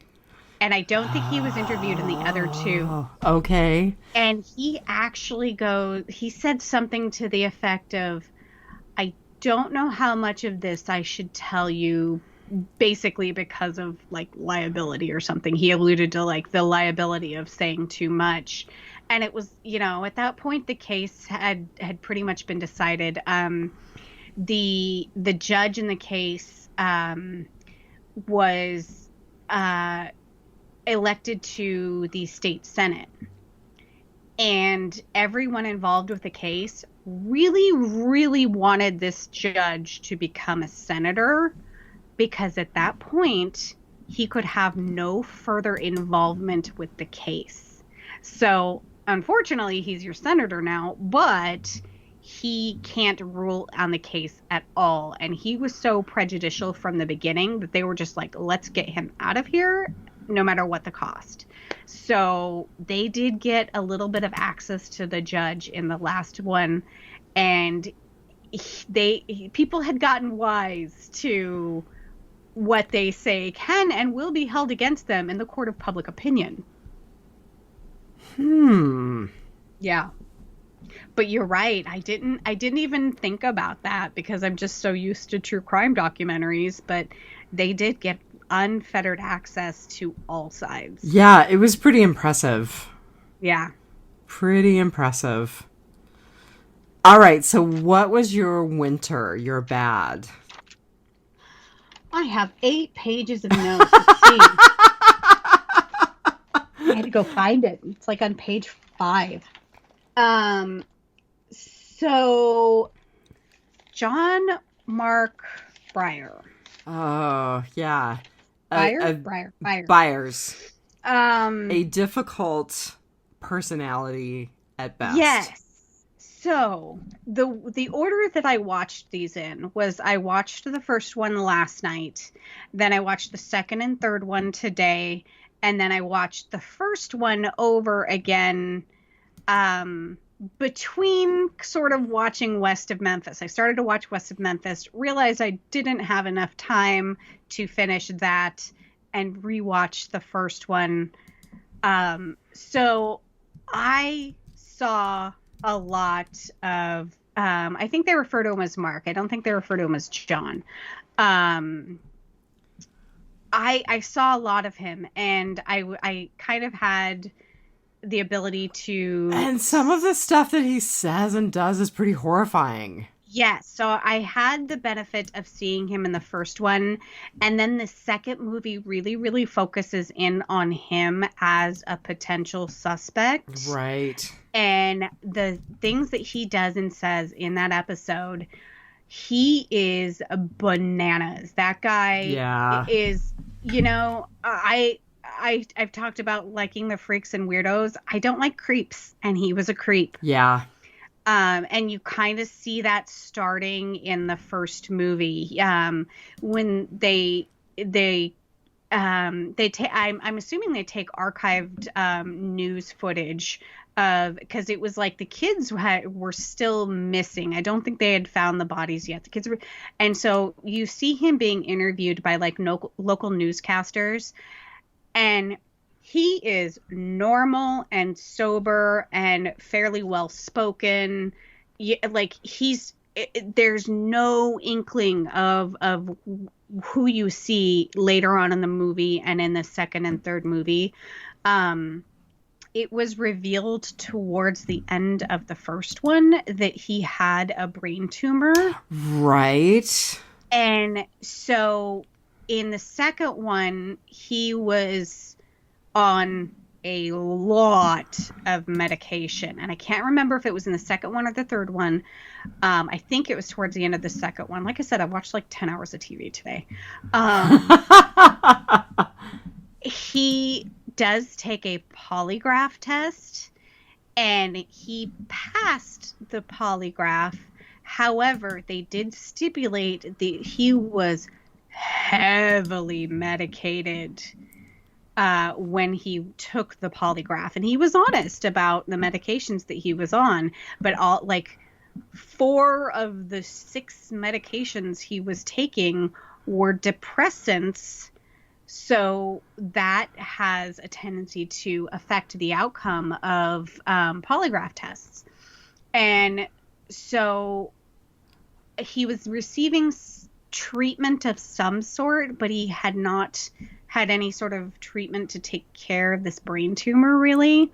And they didn't go into a lot of detail about what kind of tumor it was, whether or not it was growing, if it was cancerous, those kind of things. Because funny enough, actually, a lot of you out there probably already do have brain tumors in your head that are not going to be found until your autopsy. It's just... I'm only laughing at that you would know that. That's funny. It's actually really common to have small brain tumors. I think it's funny. So, you know, whether or not this tumor was a, you know, what parts of the brain was it possibly affecting? You know, there wasn't a lot of illumination on that, but you can see, so you see it a little bit in the first one. He kind of has that droopy left side. Right. It becomes more and more pronounced over the movies. But by the end of the third movie and into West of Memphis, he has received treatment for his brain tumor. And he's a lot more rational and normal. Yes. Yeah. And that was my recollection as well. He becomes more sober sounding. And so I honestly think that he had some legitimate neurological issues. And so, you know, you see him in the first movie and into the second movie, and you hate this guy. You're like, he totally killed those kids, you know? He's crazy, and he's creepy, and he's just not a good guy, and he's a, you know, I mean, he was setting fires in the forest and like dancing in them, like Right. pretending that they were the Yes, graves I of the remember that boys. scene, Like and that was he, very and the scene in this the particular, shooting, yes, where he's like yes, shooting the pumpkin and like talking about shooting the boys. I'm like, "Ugh." yes. So I honestly think that he had some legitimate neurological issues, and it's funny. He actually Damien actually course they corresponded. So in the at some point between the first and second movie, Damien did make the statement that he did think that Byers did kill the kids. And later on, Damien writes him and apologizes to him for accusing him of the horrific crimes that Damien was accused of. He's like, I did to you what everyone did to me, and it wasn't right, and I apologize. And Byers winds up completely being on the side of the young men, the West Memphis Three. My God, And you're totally making me think that I'm gonna have to go back and watch. I'm sorry, I signed you up for 9 hours of TV. Yeah. So that was my bad, was that like I wound up after the first movie, like in 1996 when I saw this movie, I'm sure, and then in the movie 3 years after this, the second one, I remember thinking that he did it. And there's all kinds of statistics that we could talk about non-blood related parents. Well, and the fact that abuse. he was like whipping his stepson with a belt hours Right. before he was murdered. Right. And so what was her Melissa? Was it Melissa Yeah, that was Byers? the mom. Oh my God, she was crazy. So she actually wound up dying of unknown circumstances. There was drug problems in her history, and I was she wondering did about that. go down that path. However, the toxicology reports after her death stated that she had drugs in her system, but it was not at the levels that would have caused any sort of overdose. And so she basically just passed away in her sleep at some point. And and like I said, I can't even, they listed all of the medications that he was on. And I was just like, I don't think you're supposed to take a few of those together. And so I think there was some substance abuse with the both of them. Sure, I agree. I think that's legit. Some mental health issues before and after the murder. And there was just some not great parenting. And so like I said, my bad was like I wound up absolutely hating John Mark Byers, and he's actually not a terrible guy.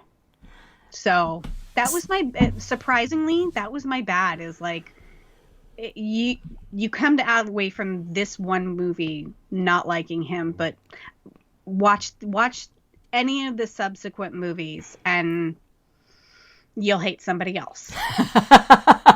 We'll talk about that. Okay, so speaking of hating somebody else, that leads right into my Into bad. your winter? Okay. Yeah, into my winter. So Paul Ford, who was the attorney for Jason Baldwin. Right. He was a horrible person.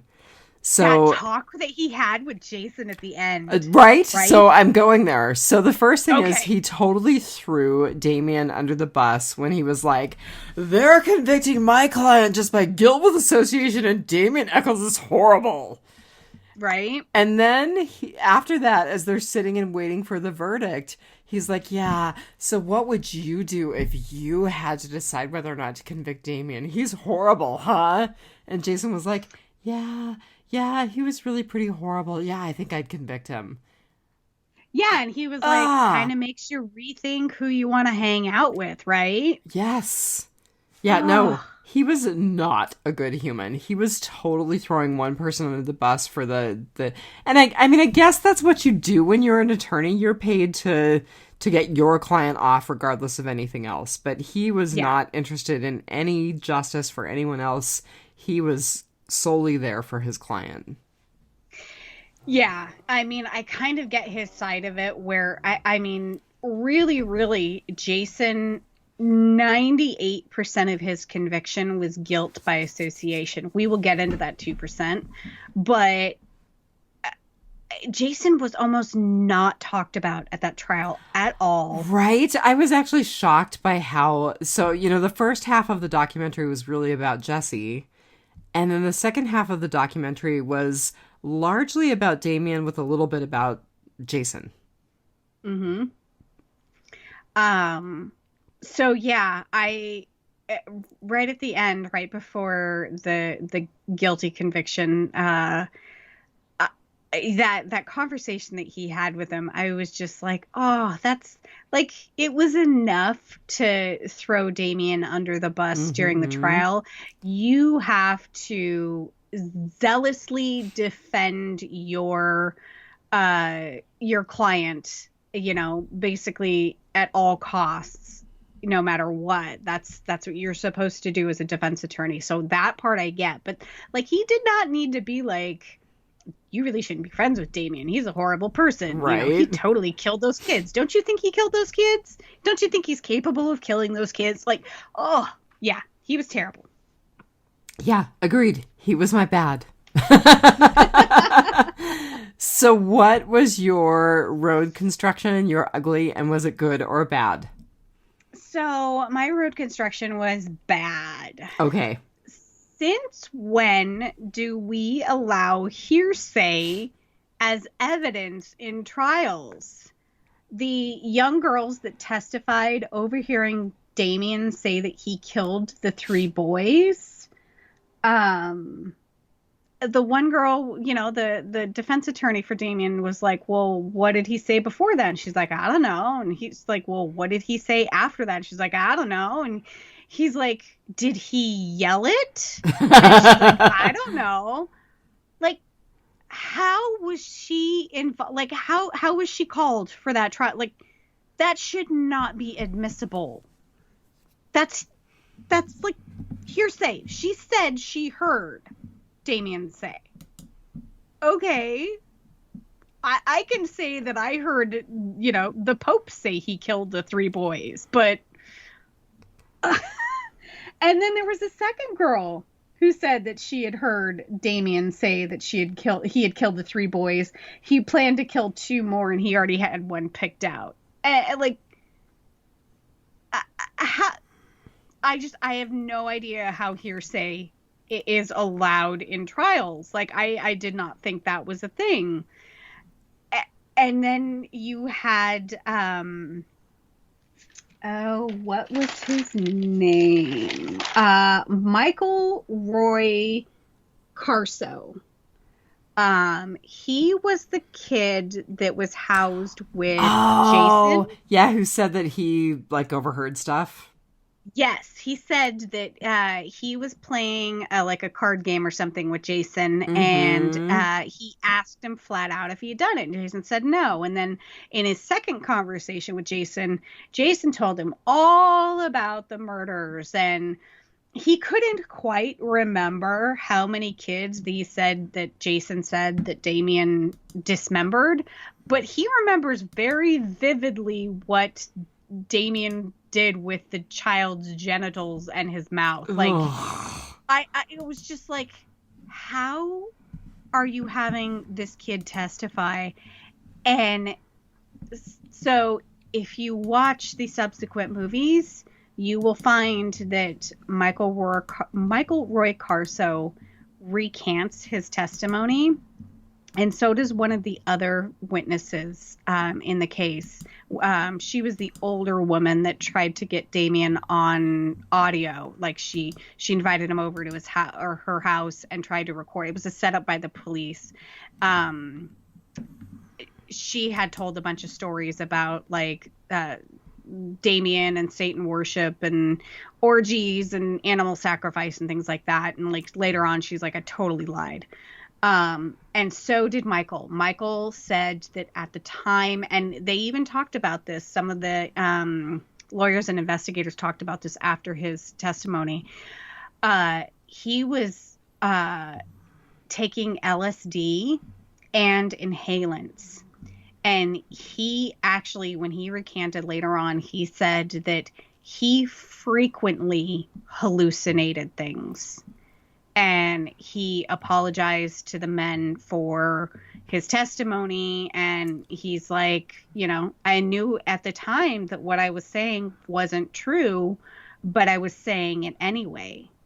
And, I mean, he takes full responsibility. He's actually sober now. As far as the last documentary that he was in, he was clean and sober, and he, you know, he had moved on with his life. But he, you know, he's like, if, you know, basically if I had anything to do over again, it would be to have never gotten involved with it, because what I said was a flat out lie. I made it up. I frequently hallucinated things. I don't remember if I hallucinated that, but I knew at the time what I was saying was a lie. So, yeah, hearsay. How is that a thing? I thought that wasn't a thing in trial. Unless you're trying to convict 3 teenagers of a heinous crime because they wear black. Yep. Apparently. And listen to Metallica. Yeah. Yeah, and you know, Damien said it from the, if you watch, there's a little bit of post-credit scene stuff, or not post-credit, it was during the credits, and he said it all along that, you know, they had to make an arrest in this case. This was a heinous crime, and the police were feeling the heat, and, you know, it was just easier to pin it on them than it was to try and investigate this case anymore. So, yeah. So that was my road construction, and it was bad. What was yours? So mine was also bad. And again, not because I didn't love the documentary, but because it was hard to find any rays of sunshine in this documentary. Oh, yeah. Damien represented himself incredibly poorly. And I feel like his attorney was really deficient in allowing him to say some of the things that he said. So Damien really played up the creep out factor. I mean, he was a kid. He was a 19-year-old kid who was like, yeah, I'm different from everybody, and I listen to Metallica, and I wear black, and I'm Wiccan, and to hell with all of you. Yeah. You know, and I mean, he said some crazy shit. Like, he talked about how the person who killed the 3 kids must have been really happy when they did it because nobody forced them to do it. Yeah. You know, and he jokes when he's holding his son, you know, someone's like, so is his first word's going to be acquittal? And he's like, no, his first words are going to be capital murder. You know, I mean, he just said really inappropriate things about his thoughts and beliefs on the stand, and he said really inappropriate things in the documentary, and he basically looked like a little monster. Yeah. And I feel like the person who represented him did a terrible job. So you do not have to take the stand in your own defense. No matter what your crime, it is your right to remain silent. So did his attorney make a terrible decision putting him on the stand? According to Jason's attorney, he did, because that was part of that conversation that they had at the end. Where he's like, I vaguely remember that. Yeah. He's like, do you see why I didn't have you go up there and speak? Look how bad it looked for Damien. And so, yeah, I think it was a very poor decision to put Damien on the stand. He was a cocky, dumb kid. And it's funny when Henry Rollins was talking about him in West of Memphis, and he was just like, yeah, he thumbed his nose at authority. And they flashed on him when he was kind of preening with that mirror, you know, right, in court during a break. And he's like, yeah, he thumbed his nose at authority and didn't listen to anybody and things like that. And yeah, it's like he wasn't taking it seriously or anything. Like, I think he kind of had it in his head where he's like, I didn't do this. Like, I can't be convicted when I didn't do it. Like, there's no evidence. Like, I think he was very naive. And the Damien that you see in the subsequent movies is a completely different Damien. He did a lot of growing up between the first and second. I'm incredibly glad that you sent that or said that, because that was in my bycatch, was that he looked like an unformed child in this first documentary, and he is not the fierce Damien that he became. You know, he goes through a bunch of different looks in the subsequent documentaries. And one of the first times that you see him in the second documentary, he almost looks feral. His hair is down below his shoulders. It's frizzy. He looks gaunt. He's got dark circles under his eyes. He kind of has this wide-eyed, shocked look when he's being interviewed through the glass on death row. And at the time, and no more is said about it in the rest of the documentary or the follow-up documentaries, but he was talking about being sexually assaulted in prison multiple times, and he did not say whether... I don't remember that. Oh my gosh. Like I said, it was very briefly when we first see him in the second one. So if you're going to watch, like, just kind of watch out for that. He mentions it just that one time. He was actually, I believe he was suing the court or the correction systems or something for basically allowing the rapes to happen. And he did not say whether it was other inmates or it was guards, because I guess he has done a lot of talking about the abuse that he suffered at the hands of the guards and the physical repercussions of being on death row. Your nutritional needs aren't met, and he also was not getting sunlight, so he actually suffered from a severe vitamin deficiency that caused him to lose a lot of eyesight, and caused him a lot of health problems, some early arthritis, things like that. So he has talked about a little bit of that, but you're locked down 23 and a half hours of the day, so, and you're not supposed to have any contact with any other inmates. So I can't imagine, unless the guards were letting other inmates into his cell, which, that's on the guards too. Like I said, it's just, he briefly talks about it for that one moment, but like, he's a different person in the subsequent movies. So I think glad he's having an amazing life now. Yeah. Yeah. Oh my God. So we are an hour and 52 minutes in, and yes, we are continuing to go. Like I said, I have like 8 pages of notes. Well, I don't know that I have quite that. I actually probably have easily that many, actually. So... one of the things, and you kind of talked a little bit about this, but one of the things, so Smalls is like, shut up, it's 11 o'clock at night. One of the things that I wanted to talk about was it kind of broke my heart looking at all of the families, because, and I'm being judgy. That's that northern bitch thing. They're so poorly educated and they're so impoverished, like, generally speaking. It was really heartbreaking. This was a tragedy all around. Yes. It was a terrible tragedy all around. No winners in this. Yeah, definitely not. Everyone was a victim. Definitely. Yeah. Although we will talk about Terry Hobbs, because I'm interested to know what your theory is. Yeah, no, it was just sad. Just, you saw the devastation of tobacco addiction and the low education and the low socioeconomic status. And, this would not have been the story for kids of well-to-do families. Right. I mean, the victims' families were at best middle class. I mean, no, I mean, really, the only and I don't think they were middle class. The only family that appeared even remotely rational were the parents of Michael Moore. So, yeah, Todd and Dianne Moore, we see them in the first documentary, and then in the rest of the documentaries, it's archived footage.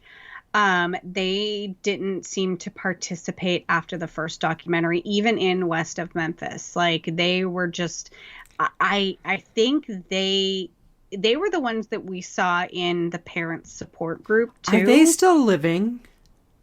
I don't know. I don't know either. So yeah, Sharon and I'm sorry, not Sharon.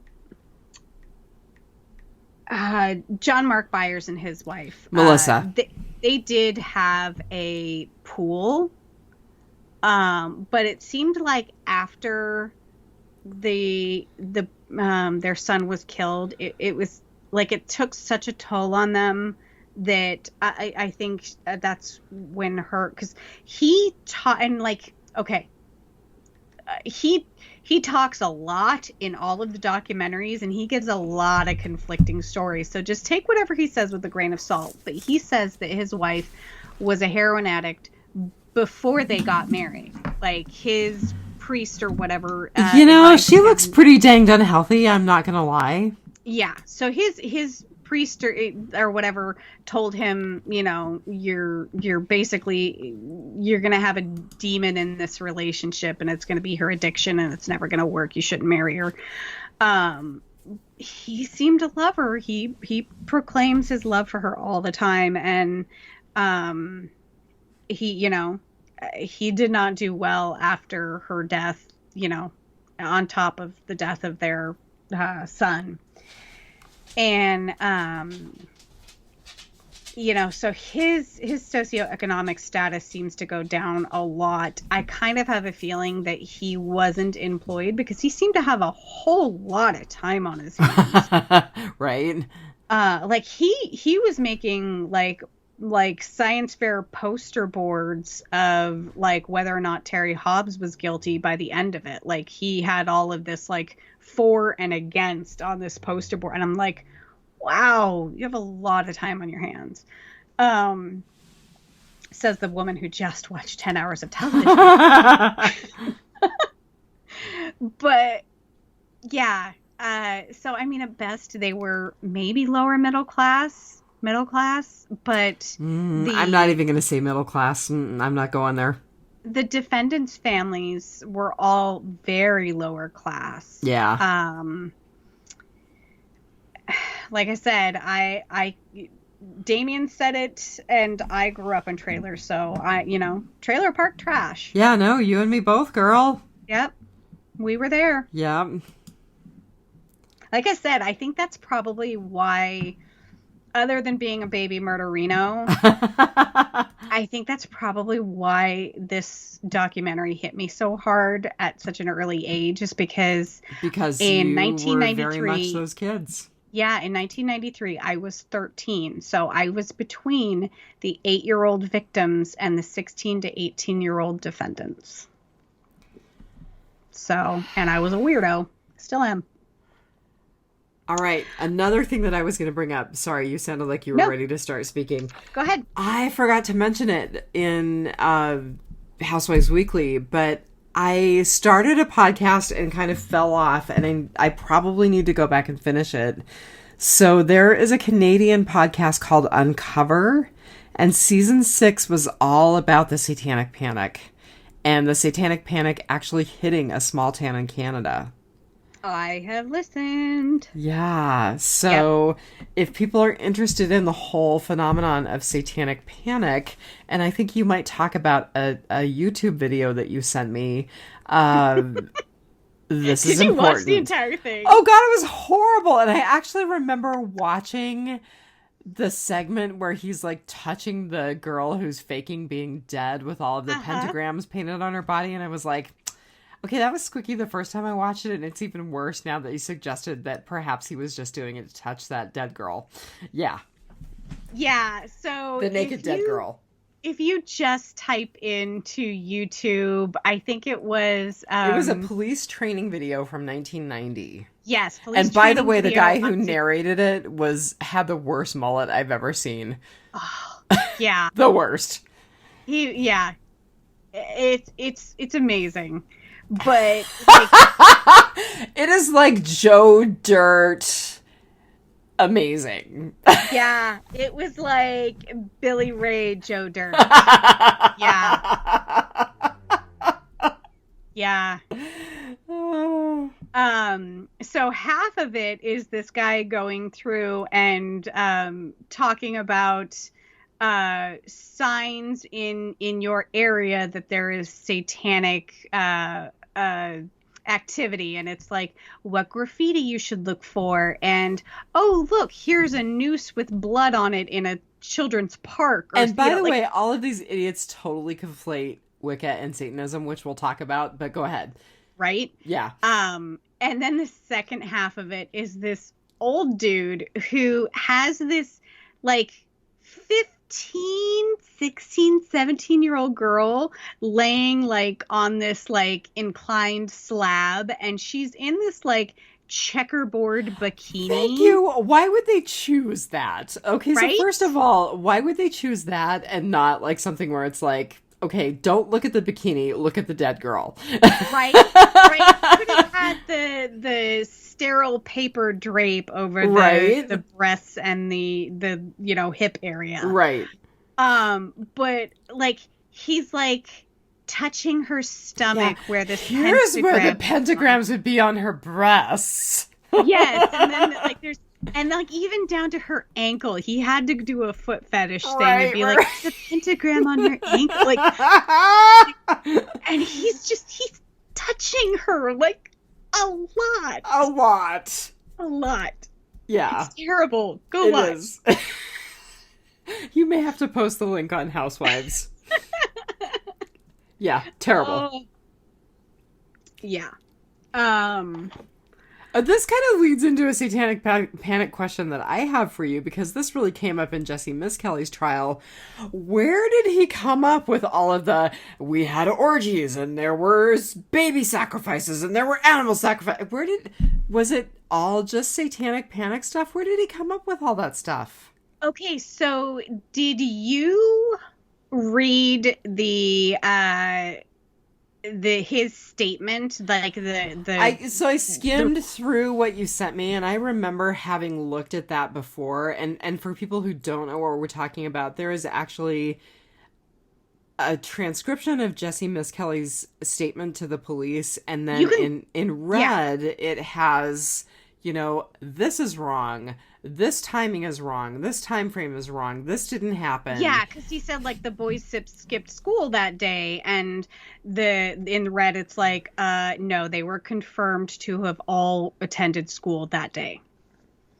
So you can go listen to the confession tape, and you can go do a readout of the confession tape, and also see the conflicting evidence and where the officers are leading him in, when they're like, so was one of the kids hit by a big stick? And Jesse's like, oh yeah, Damien hit, this kid with a stick, and just all kinds of like, it was like 8 times where Jesse's like, and then I ran away and went home, and they were like, so after that you witnessed this, right? And he was like, yeah, I did. It was so terrible. Yeah. So I think a lot of the satanic panic came from the damage that was said to have been done to the bodies because of, one of the boys in the first couple of movies, they talk about basically how his genitals were like Right. skinned or Right. flayed or cut off, or I mean, there's all kinds of Didn't they conflicting. ultimately decide that it was animal damage, that it was like turtles or something like that? Yes. Yeah. And so they actually go through that the best in west of Memphis. So I had no idea we had turtles that large in the US. I thought that was like a Galapagos thing. But apparently there's these like really horrendous like alligator turtles. And strangely enough, when these boys were murdered in May, that is their most active feeding time. And I don't know if maybe it has to do with their reproductive cycle, but they're like hyper aggressive, specifically in May. And Which is close to Beltane, so that must be why it was a ritual sacrifice. Blah. I loved one of the experts in one of the later movies was like, yeah, so if there's a Bible in that room, does that mean it was a Christian murder? So if you look at these turtles, they have these like pointed, like it's like a unitooth. It's like a reverse rhinoceros. Right. And they kept saying it was like a belt buckle mark, and then it was a bite mark, and then it was a knife wound, and all of these other things. And in west of Memphis, there's like a turtle wrangler, I don't know, has all of these turtles, and he takes one and he actually allows himself to get bit by it. And this thing has an iron jaw, and it takes a while for them to get it to let go of him, but when it does, it has the exact mark that was on the boys. And so there was of course the boys were found in water, so there was obvious animal activity. And they kept talking about a serrated knife and how it was like flicked across the skin to make all of these, and those were very obvious scratch marks from animals with claw, it's different animals, all different animals, and they were done post-mortem. So this wasn't like a torturing kid thing. These were all done post-mortem.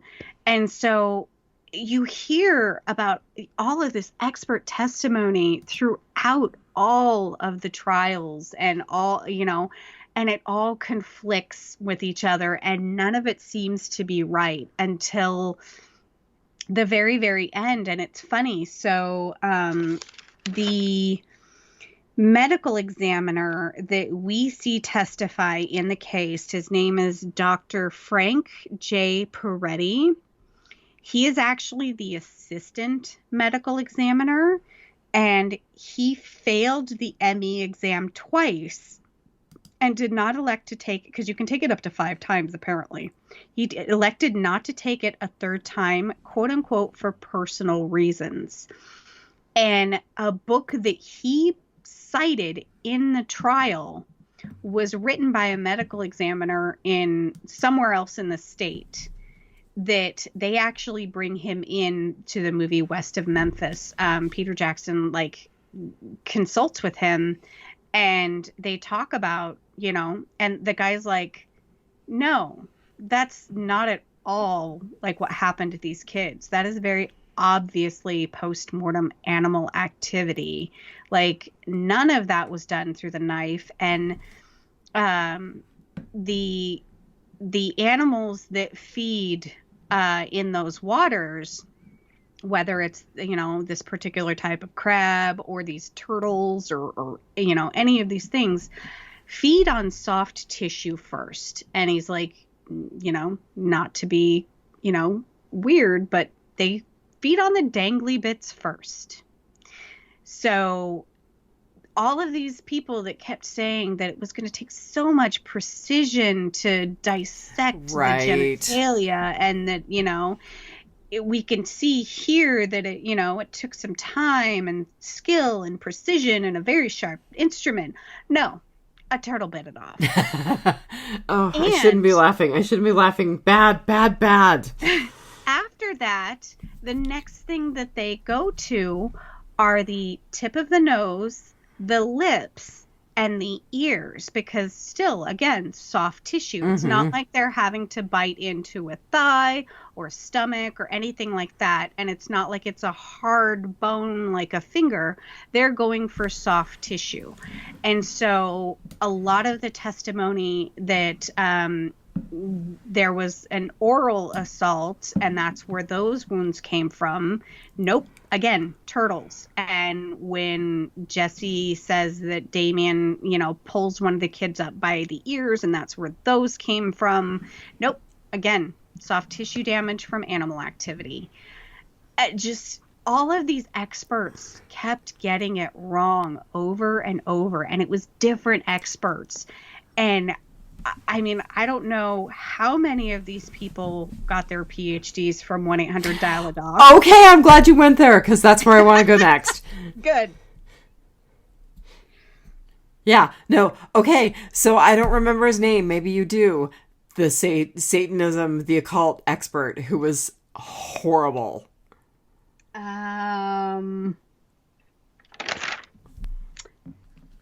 Oh, God, did I not write it down? He's like the only person's name I didn't write it down. I'm going to look on IMDb while you're talking, so go for it, and I'll see if I can figure it out. God, I like I said, I have so many notes that I don't even have them. Yeah, so the occult expert started off talking about how you typically see people in the occult community wear black. Oh, so I actually wrote that down because there were 4 things that he listed, and I was like, check, check, check. Okay, black hair, black nails, black clothes, and tattoos. Right? So the only box that I am not checking right now, although I have checked it before, is black hair. And he did have a little bit of good information on, like, he talked about the pentagram that was on the outside of the Book of Shadows. Okay, but stop for just a second, because I'm going there too. So the prosecutor was like, is it Wicca? Is it Satanism? Is it both? And he was like, it's both. And I was like, no. You can't do both. Because Wicca is a completely different religious system from Christianity, and Christianity is the religious system that is the foundation for Satanism, because that is where Satan first appears. Right. Wiccans don't believe in God, so they don't believe in the devil either. They don't believe in the Christian God. Wiccans, right. Wiccans believe in a god and a goddess. Mm-hmm. Often many gods and many goddesses, or gods and goddesses who are all aspects of the god and the goddess. They don't believe in any kind of supremely evil deity. Right. So yeah, no, I was like, really? No, that's not a thing. So, but he did describe, he's like, he kind of put it in very layman's terms about how the pentagram, when it faces that way, is white witchcraft. Was it Dale Griffiths? Is that who it was? That sounds right. I wanted to say Griffin, but you're right. Yeah. Yeah. And so when they opened the Book of Shadows, the pentagram had upside down crosses, and that's where it was like, oh, that's, it could be both. Yeah. Yeah.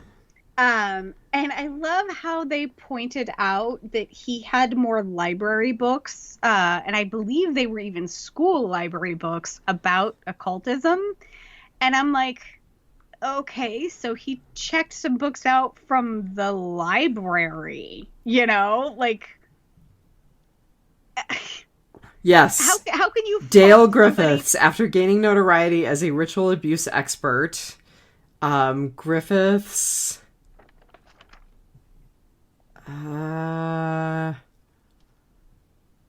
Was contacted by a couple of women who claimed ritual abuse. He is a former police officer and a self-styled specialist in the occult who has made a second career of consulting to police departments on occult and cult activities. He received a PhD from a diploma mill that was later forced to close down by the California State Attorney General's office. And he is not without his detractors. So I don't remember seeing it in this one. I looked for it the second time I watched it, but I don't know if I blinked and missed it. But so I thought the line of questioning that Damien's attorney had for the occultist expert, where he's like, so what classes did you take to get your PhD? And he's like, they kind of pussyfooted around. No, it was actually Jason's. Was it Jason's? I think it was Paul Ford who did that line of questioning. I think it was Damien's. I guess it doesn't matter, but so I can't, like I said, I can't remember if it was in this or if it was in the subsequent one. It was archive footage, but the judge wound up saying something to the effect of like, I don't know why you're going down that road. Someone can be an expert in something without having any education in it. You can just have a lot of knowledge and be an expert in something. And I'm like, no. Wow. Yeah. I know a whole lot about the legal system. I'm a judge now. I was appalled because he basically openly chastised the attorney for the line of questioning in front of the jury, in front of the entire court, while the proceedings. This wasn't during a break. It was during the proceedings. He chastised the attorney for being like, no, you shouldn't question the expert's education because he's an expert. Like, he called himself an expert. That makes him an expert. Like, he knows a bunch of stuff about it. So, yeah, he's an expert. I was shocked that, like, I'm an expert in Urban Decay 24/7 eyeliner pencils. I am an expert in alcohol. So Merlot, me particularly. I should get a distillery license. Honorary distillery license. 1-800-DISTILLERY. Yeah. Oh my god, we're awful.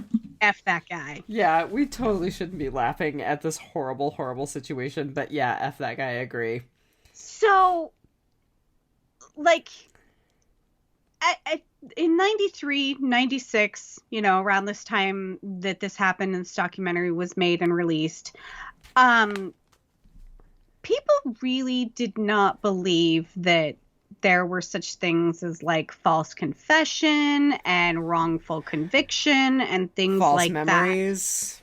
That. Yeah. Yeah. And so we have come to understand that that is a large part of our criminal justice system. You see documentary after documentary, news story after news story about post-conviction exoneration because of DNA or, evidence that happened that is discovered later. Like,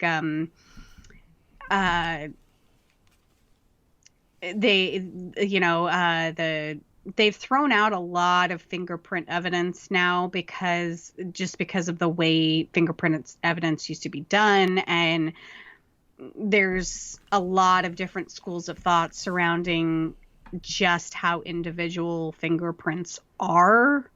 There were all kinds of different medical schools of study that are no longer around that, we consider junk science. And so, you have all kinds of things like the Innocence Project and the Center for Justice and things like that, where, we're finding more and more that who would have thought that 20, 30 years ago that 3 kids could be convicted of these horrific triple murders that were attributed to their Satanism.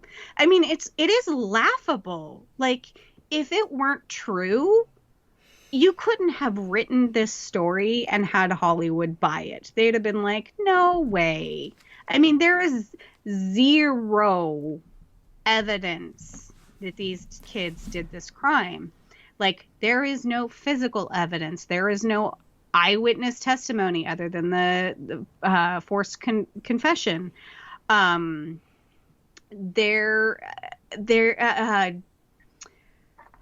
Jason was it Jason or I think it was Jason. Which one was at the wrestling tournament? Jason. Yeah, Jason was the wrestler. Yeah. Like there's numerous testimonials now where they were like, yeah, no, he was totally at this wrestling tournament 2 counties over at the time this was happening. He could not have been involved. He was not there that night because at the time, the only alibis for Jason and Damien were they were with their families. I don't think that Jesse had an alibi, but I mean, there was no witnesses saying that they saw the boys covered in water or mud or blood or, you know, it is completely laughable that anybody could have ever been convicted the way these boys were convicted with the evidence and the lack of evidence and the false confession and just the sheer pandemonium of the satanic panic at the time. It's laughable. It's ridiculous. And looking back on it, we were this barbaric at some point in our very recent history. Oh my goodness. Our barbarism has just gone to other places. So false confession is more common than you might think. According to the National Registry of Exonerations, because we have one of those, 27% of people in the registry who were accused of a homicide gave a false confession. That's wow. Like between a That's quarter a third. And Yeah. And 81% of people with mental illness or intellectual disabilities did the same when they were accused of homicide. 81% of people with a mental illness or an intellectual disability gave a false confession. And we have to remember that Jesse Miss Kelly's IQ was 72, which anything under 80 is considered to be delayed in some way. Mm-hmm. So the interrogation tactics, though effective at eliciting confessions, are also known to induce false confessions, with children and adolescents being especially vulnerable. In the evaluation of 328 exoneration cases, 44% of juveniles falsely confessed compared to 13% adults. So factor in that Jesse was a minor being questioned for 12 hours. The first 2 of which were not recorded. Right. Only 46 minutes of his quote unquote confession were recorded. So he was a minor being questioned for 12 hours without a parent or guardian, and he was developmentally delayed. Factor all of that in, and you don't even have to read his confession or listen to it. You could already imagine how he was like. Imagine yourself being questioned for 12 hours in a police station. Yeah, I can't because I am a 50-year-old woman who's usually in pretty good control of her faculties. And yeah, I can't. You'd be exhausted because, I mean, when you read the confession, about 2/3 the way down, it starts becoming very repetitive about the things that they were asking him. And so I got sick of reading it after that point. I just skimmed the rest of it because it was basically the same questions over and over and over and over and over and over. Imagine that for 12 hours. I mean, I don't know if they fed this kid. I don't know how many bathroom breaks they gave him. He was 17 and developmentally delayed. Yeah. We talked about with this Centoya Brown case that I don't think that minors should be allowed to. I mean, if the minor does not have a parent present, they should have to have some sort of guardian appointed to them for their own benefit, to their welfare. Like, somebody who has only the child's interest in mind, not the legality, the crime, anything of that. Basically, is this good for the child? Is this good for their health and welfare, their well-being? Somebody not attached to the courts or the police or anything like that. It should be some sort of third-party custodian if the parents are unwilling or unavailable. I very, very firmly believe that no minor should ever be questioned by police without an advocate. I agree. And, I think about Jesse's dad, who didn't seem to be much higher functioning than Jesse. Mm-hmm. And I think had he been involved in the process, he would not have been an effective advocate for his son. Yep.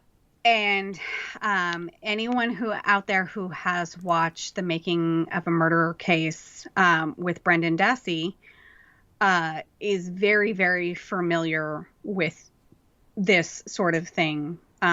Same thing.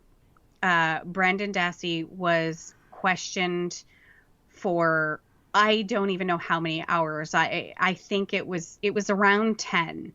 And same deal. Minor, low IQ, low functioning, parents kind of the same way, and listening to the parts of the confession that were recorded, and they did do video in his case, but it didn't help much because it was the same sort of thing. It was the same. So when you got to the lake, who was the one who tied the kids up? Right. It wasn't, when you got to the lake, what happened? It's very specific. Like, so whose idea was it to fill in the blank, So same sort of thing with the Brendan Dassey case. And we talked about it earlier. I'm really glad that Damien had mentioned that one of his death row attorneys, Lauren Ryder, is also involved with the Brendan Dassey case because, going down that rabbit hole, even if you believe that the other guy is guilty in the case, Brendan Dassey had nothing to do with it. It's so sad.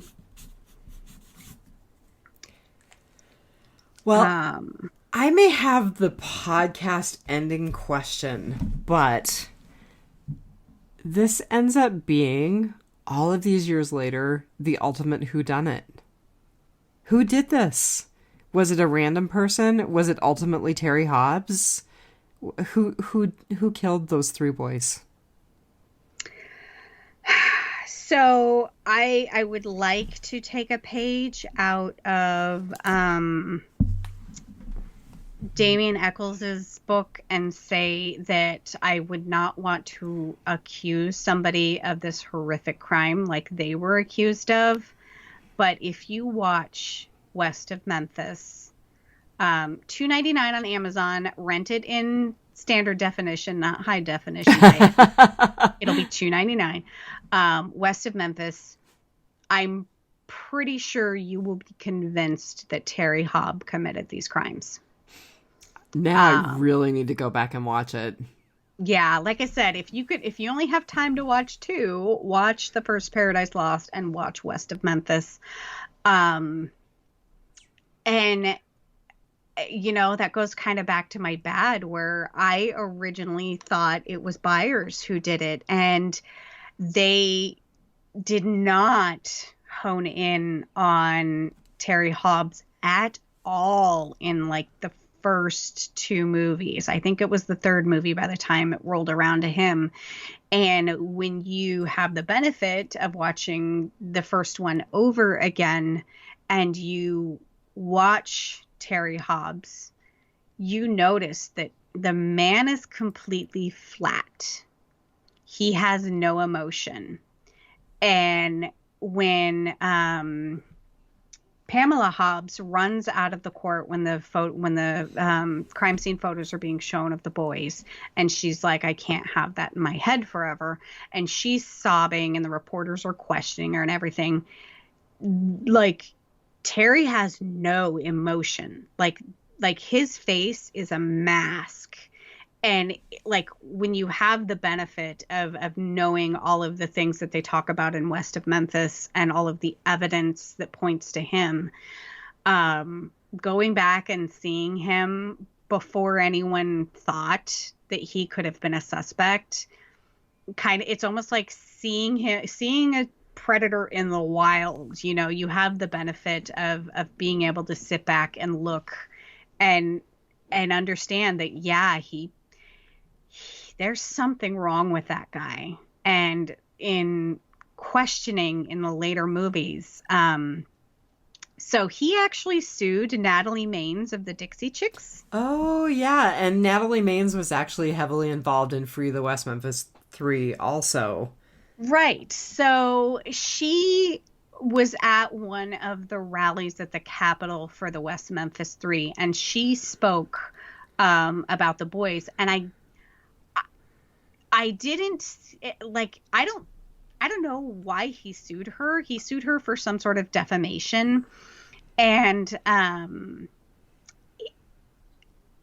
they didn't show what she said, or she didn't say anything. And so I think it was one of the lawyers that approached her and went, hey, if you don't settle this and you go to court, this would be the perfect opportunity to get his deposition.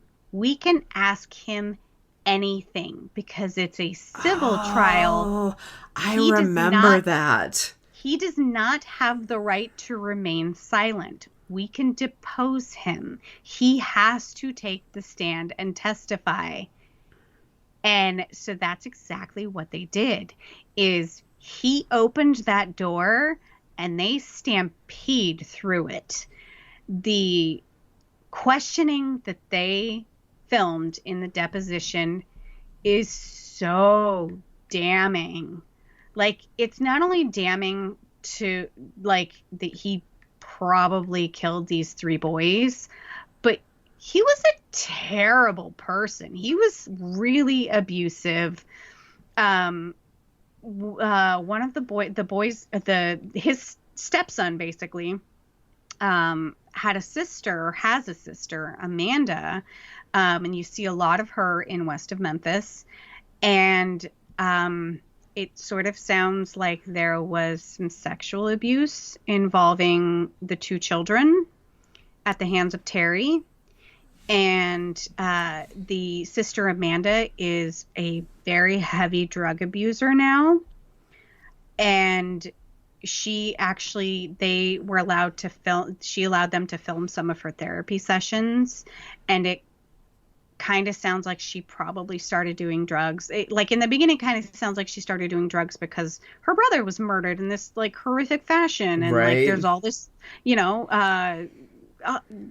there's a circus in her life, that she has no control over. And, her parents are frozen in time when their son died. She has all this other stuff going on. And then it's like, I remember my dad having sex with me, and I remember him forcing my brother to touch me. Like, there's all sorts of ickiness that comes out in West of Memphis about Terry Hobbs. And whether or not you think that he killed the kids, he's not a good guy. Yeah. So I kind of am vaguely remembering all of that. Ugh. Yep. And so it's funny there. Yeah, we always joke about the word juxtapose. You have Hobbs and Byers sort of juxtapose, where Byers was the obvious, and he even said it in one of the movies. He said he's the biggest red herring in this entire case because everyone thought that he did it for the longest time. Mm-hmm. And, you know, it really looked like that he did, and he was the obvious choice. He was prone to telling wild stories. I mean, I'm pretty sure he's the one who started the rumor that Damien kept his son's testicles in a jar of alcohol under his bed, and the police found it. That never happened. And he told all kinds of wild stories about how he lost his teeth, because when there was this whole thing around bite mark evidence, it was found out that Terry Hobbs got dentures like within a year of the kids being murdered. And so everyone speculated that like because he had his teeth removed. It was the when they finally did submit the dental records, because they couldn't get an actual bite impression. They submitted dental records. It was found out that he had his teeth pulled, all of his teeth pulled. So he said that they were knocked out in a fight because people thought that he was the murderer, and so everywhere he went, people were trying to fight with him. And so he said that somebody had the privilege of knocking his teeth out, and then he also said he was taking a medication that caused periodontal disease, that all of his teeth fell out. And of course, on the screen, the producers flash, this is not a side effect of this drug that he was taking, and so this is a total lie. But he also he had all kinds of wild stories about why he lost his teeth. And you see all of the crazy things he did in the second one, and how he's so prone to wild outbursts and fits of rage and violence, which you don't see that in the first documentary. You don't. And then you have Terry Hobbs, who, I mean, the dude is Dexter. He has a total mask that he hides behind, and to hear his family testify, he has a hair trigger. And so when that monster comes out, he becomes really violent and just terribly, terribly cruel. And so you have these two men, one who is publicly facing, completely put together, and is the rock for his wife, and then you have this other guy who's kind of a mess, and it was just super interesting to see how we all thought that, everyone thought that these three young men did it, and then we all thought that Terry did it, and now we think that we all thought that Byers did it. Now we all think Hobbs did. Like, who really did this? And there was the speculation in this first documentary that maybe it was a serial killer who just killed these kids and moved on. Right. So my computer is being glitchy. It's not letting me scroll down. But on the West Memphis Three Wikipedia page, they go through some of the suspects, and there were actually two men that left town very quickly after the murders were discovered. And there was some speculation about their involvement in the murders. And the case that the Wikipedia entry makes is actually a pretty good case for the possibility that these two guys did it. And you don't see anything about them in any of the documentaries, and then there was this Bojangles character, right? This black man that was bleeding. That was supposedly bleeding. Restaurant. Yeah. Yeah. And so I think that this case was so horribly botched, and possibly because we technically already have a conviction in this case, and so it's technically a closed case. Right. I don't think that the killer will ever come to justice. Well, I think we're so far from it, and there was no forensic evidence. And yeah, you're absolutely right. There's no reason for the state to pursue a killer aside from justice. So you know? There was one piece of forensic evidence that came into play very late in the case that went before the state Supreme Court. They were trying to get it introduced. It was a hair that was I vaguely found remember that too. in the knot of one of the ligatures to the boys. So, Do you think that's where the title Devil's Knot comes from? maybe. Yeah, I don't know. It's been a while since I've read it, so. So, the hair was obviously captured in this knot at the time of the crime. The DNA for the hair did not, and they got DNA from the hair, so it must have had a root attached to it because you can't get DNA without a root. So it was obviously ripped out while tying the knot. It did not belong to any of the victims, and it did not belong to any of the West Memphis Three. So it was a completely unique DNA profile from the case. And so Peter Jackson sent private investigators to investigate. They ran DNA from everything, every single knife that was a part of this case, and there were numerous knives, every single piece of clothing, every single swab off the bodies. There wasn't a lot of chance of DNA anyway because the boys were thrown into the water. But there's this hair. So they got a DNA profile off of it. And they knew that they were not going to get Terry to agree to submitting his DNA. So they sent private investigators to his home. And the private investigators went in and they fully were like, this is who we are. We would like to question you.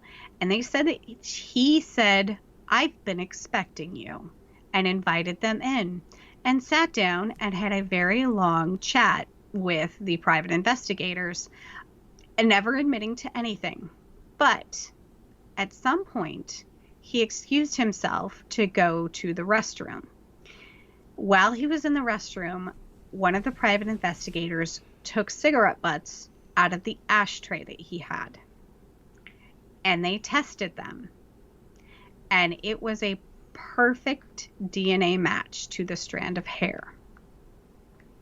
So the pressure was put on the West Memphis Police Department to now investigate Terry because they realized that they had never questioned a very obvious suspect. Like I said, we can get into the statistics on abuse rates of non-blood relatives for children. So Terry, being a stepfather, he was never questioned until 2007, 14 years after the crime. And the questioning was very friendly. It was him sitting down with the police for a nice chat, and they asked him if he would submit DNA, because of course the DNA that was taken was from a private investigator, so it was not admissible, and it wasn't directly from him. He could have argued that that was a friend's cigarette in his ashtray. He declined to give DNA, and he did not leave anything at the interview that gave them the opportunity to take DNA. And so that's where we leave that. Perfect DNA match to the only DNA at the crime scene. That may be about where we should wrap things up, because it's nearly midnight and daylight savings time is about to kick in. So really quickly, Do you remember when they did the divers behind Jason's trailer for that knife that they... Vaguely remember that. That is not in this documentary, but yeah, vaguely remember that from some documentary. They briefly touched on it because they Oh, put did they? the diver on the stand. Okay. And he identified the knife. He's like, yeah, these are my initials and the date. And so they said that was a serrated knife. It was looked like kind of a hunting knife. It was a serrated knife, and they said that was the murder weapon. Do you know where that knife came from? I don't remember. I think I must have read it, heard it, because that's vaguely ringing a bell, but I don't remember. So it was a knife that was found in the pond behind Jason's parents' trailer. And it was found 5 months after the trials, or the boys were arrested. 5 months after they were arrested. So the reason why they knew to look exactly where they looked for that knife is because Jason's mother told them that it was there. And they knew exactly where to look for it. They called the press so the press could be there when they found it. They knew exactly what it looked like. And they know when the knife was put there because Jason's mom told them he threw it in there a year before the murders happened. That could not have been the knife that killed those kids because it was in the water a year ago. The police knew that should have never been evidence in that case. They knew all along. I'm just thinking that they knew a lot of stuff that they didn't listen to anyway. So, I would like to end on a quote from Damien Eccles' Twitter. It's an African proverb. The sheep will spend its entire life fearing the wolf, only to be eaten by the shepherd. Ooh. Profound. Very good. Yeah. That is a good place to wrap this up. Yeah. So we will try and do a little bit of lighter fare next time with celebrity committal. Maybe a slightly shorter podcast next time. Maybe. All right, everybody. Tune in to Biters. We'll be podcasting that early this week. So it should be up by the time this is up. Yeah, I probably still won't get them edited or up until Tuesday, so they'll be posted our regular time, but we're podcasting Biters a little early. Not too early, though. We will actually have some headlines to talk about this time. Right.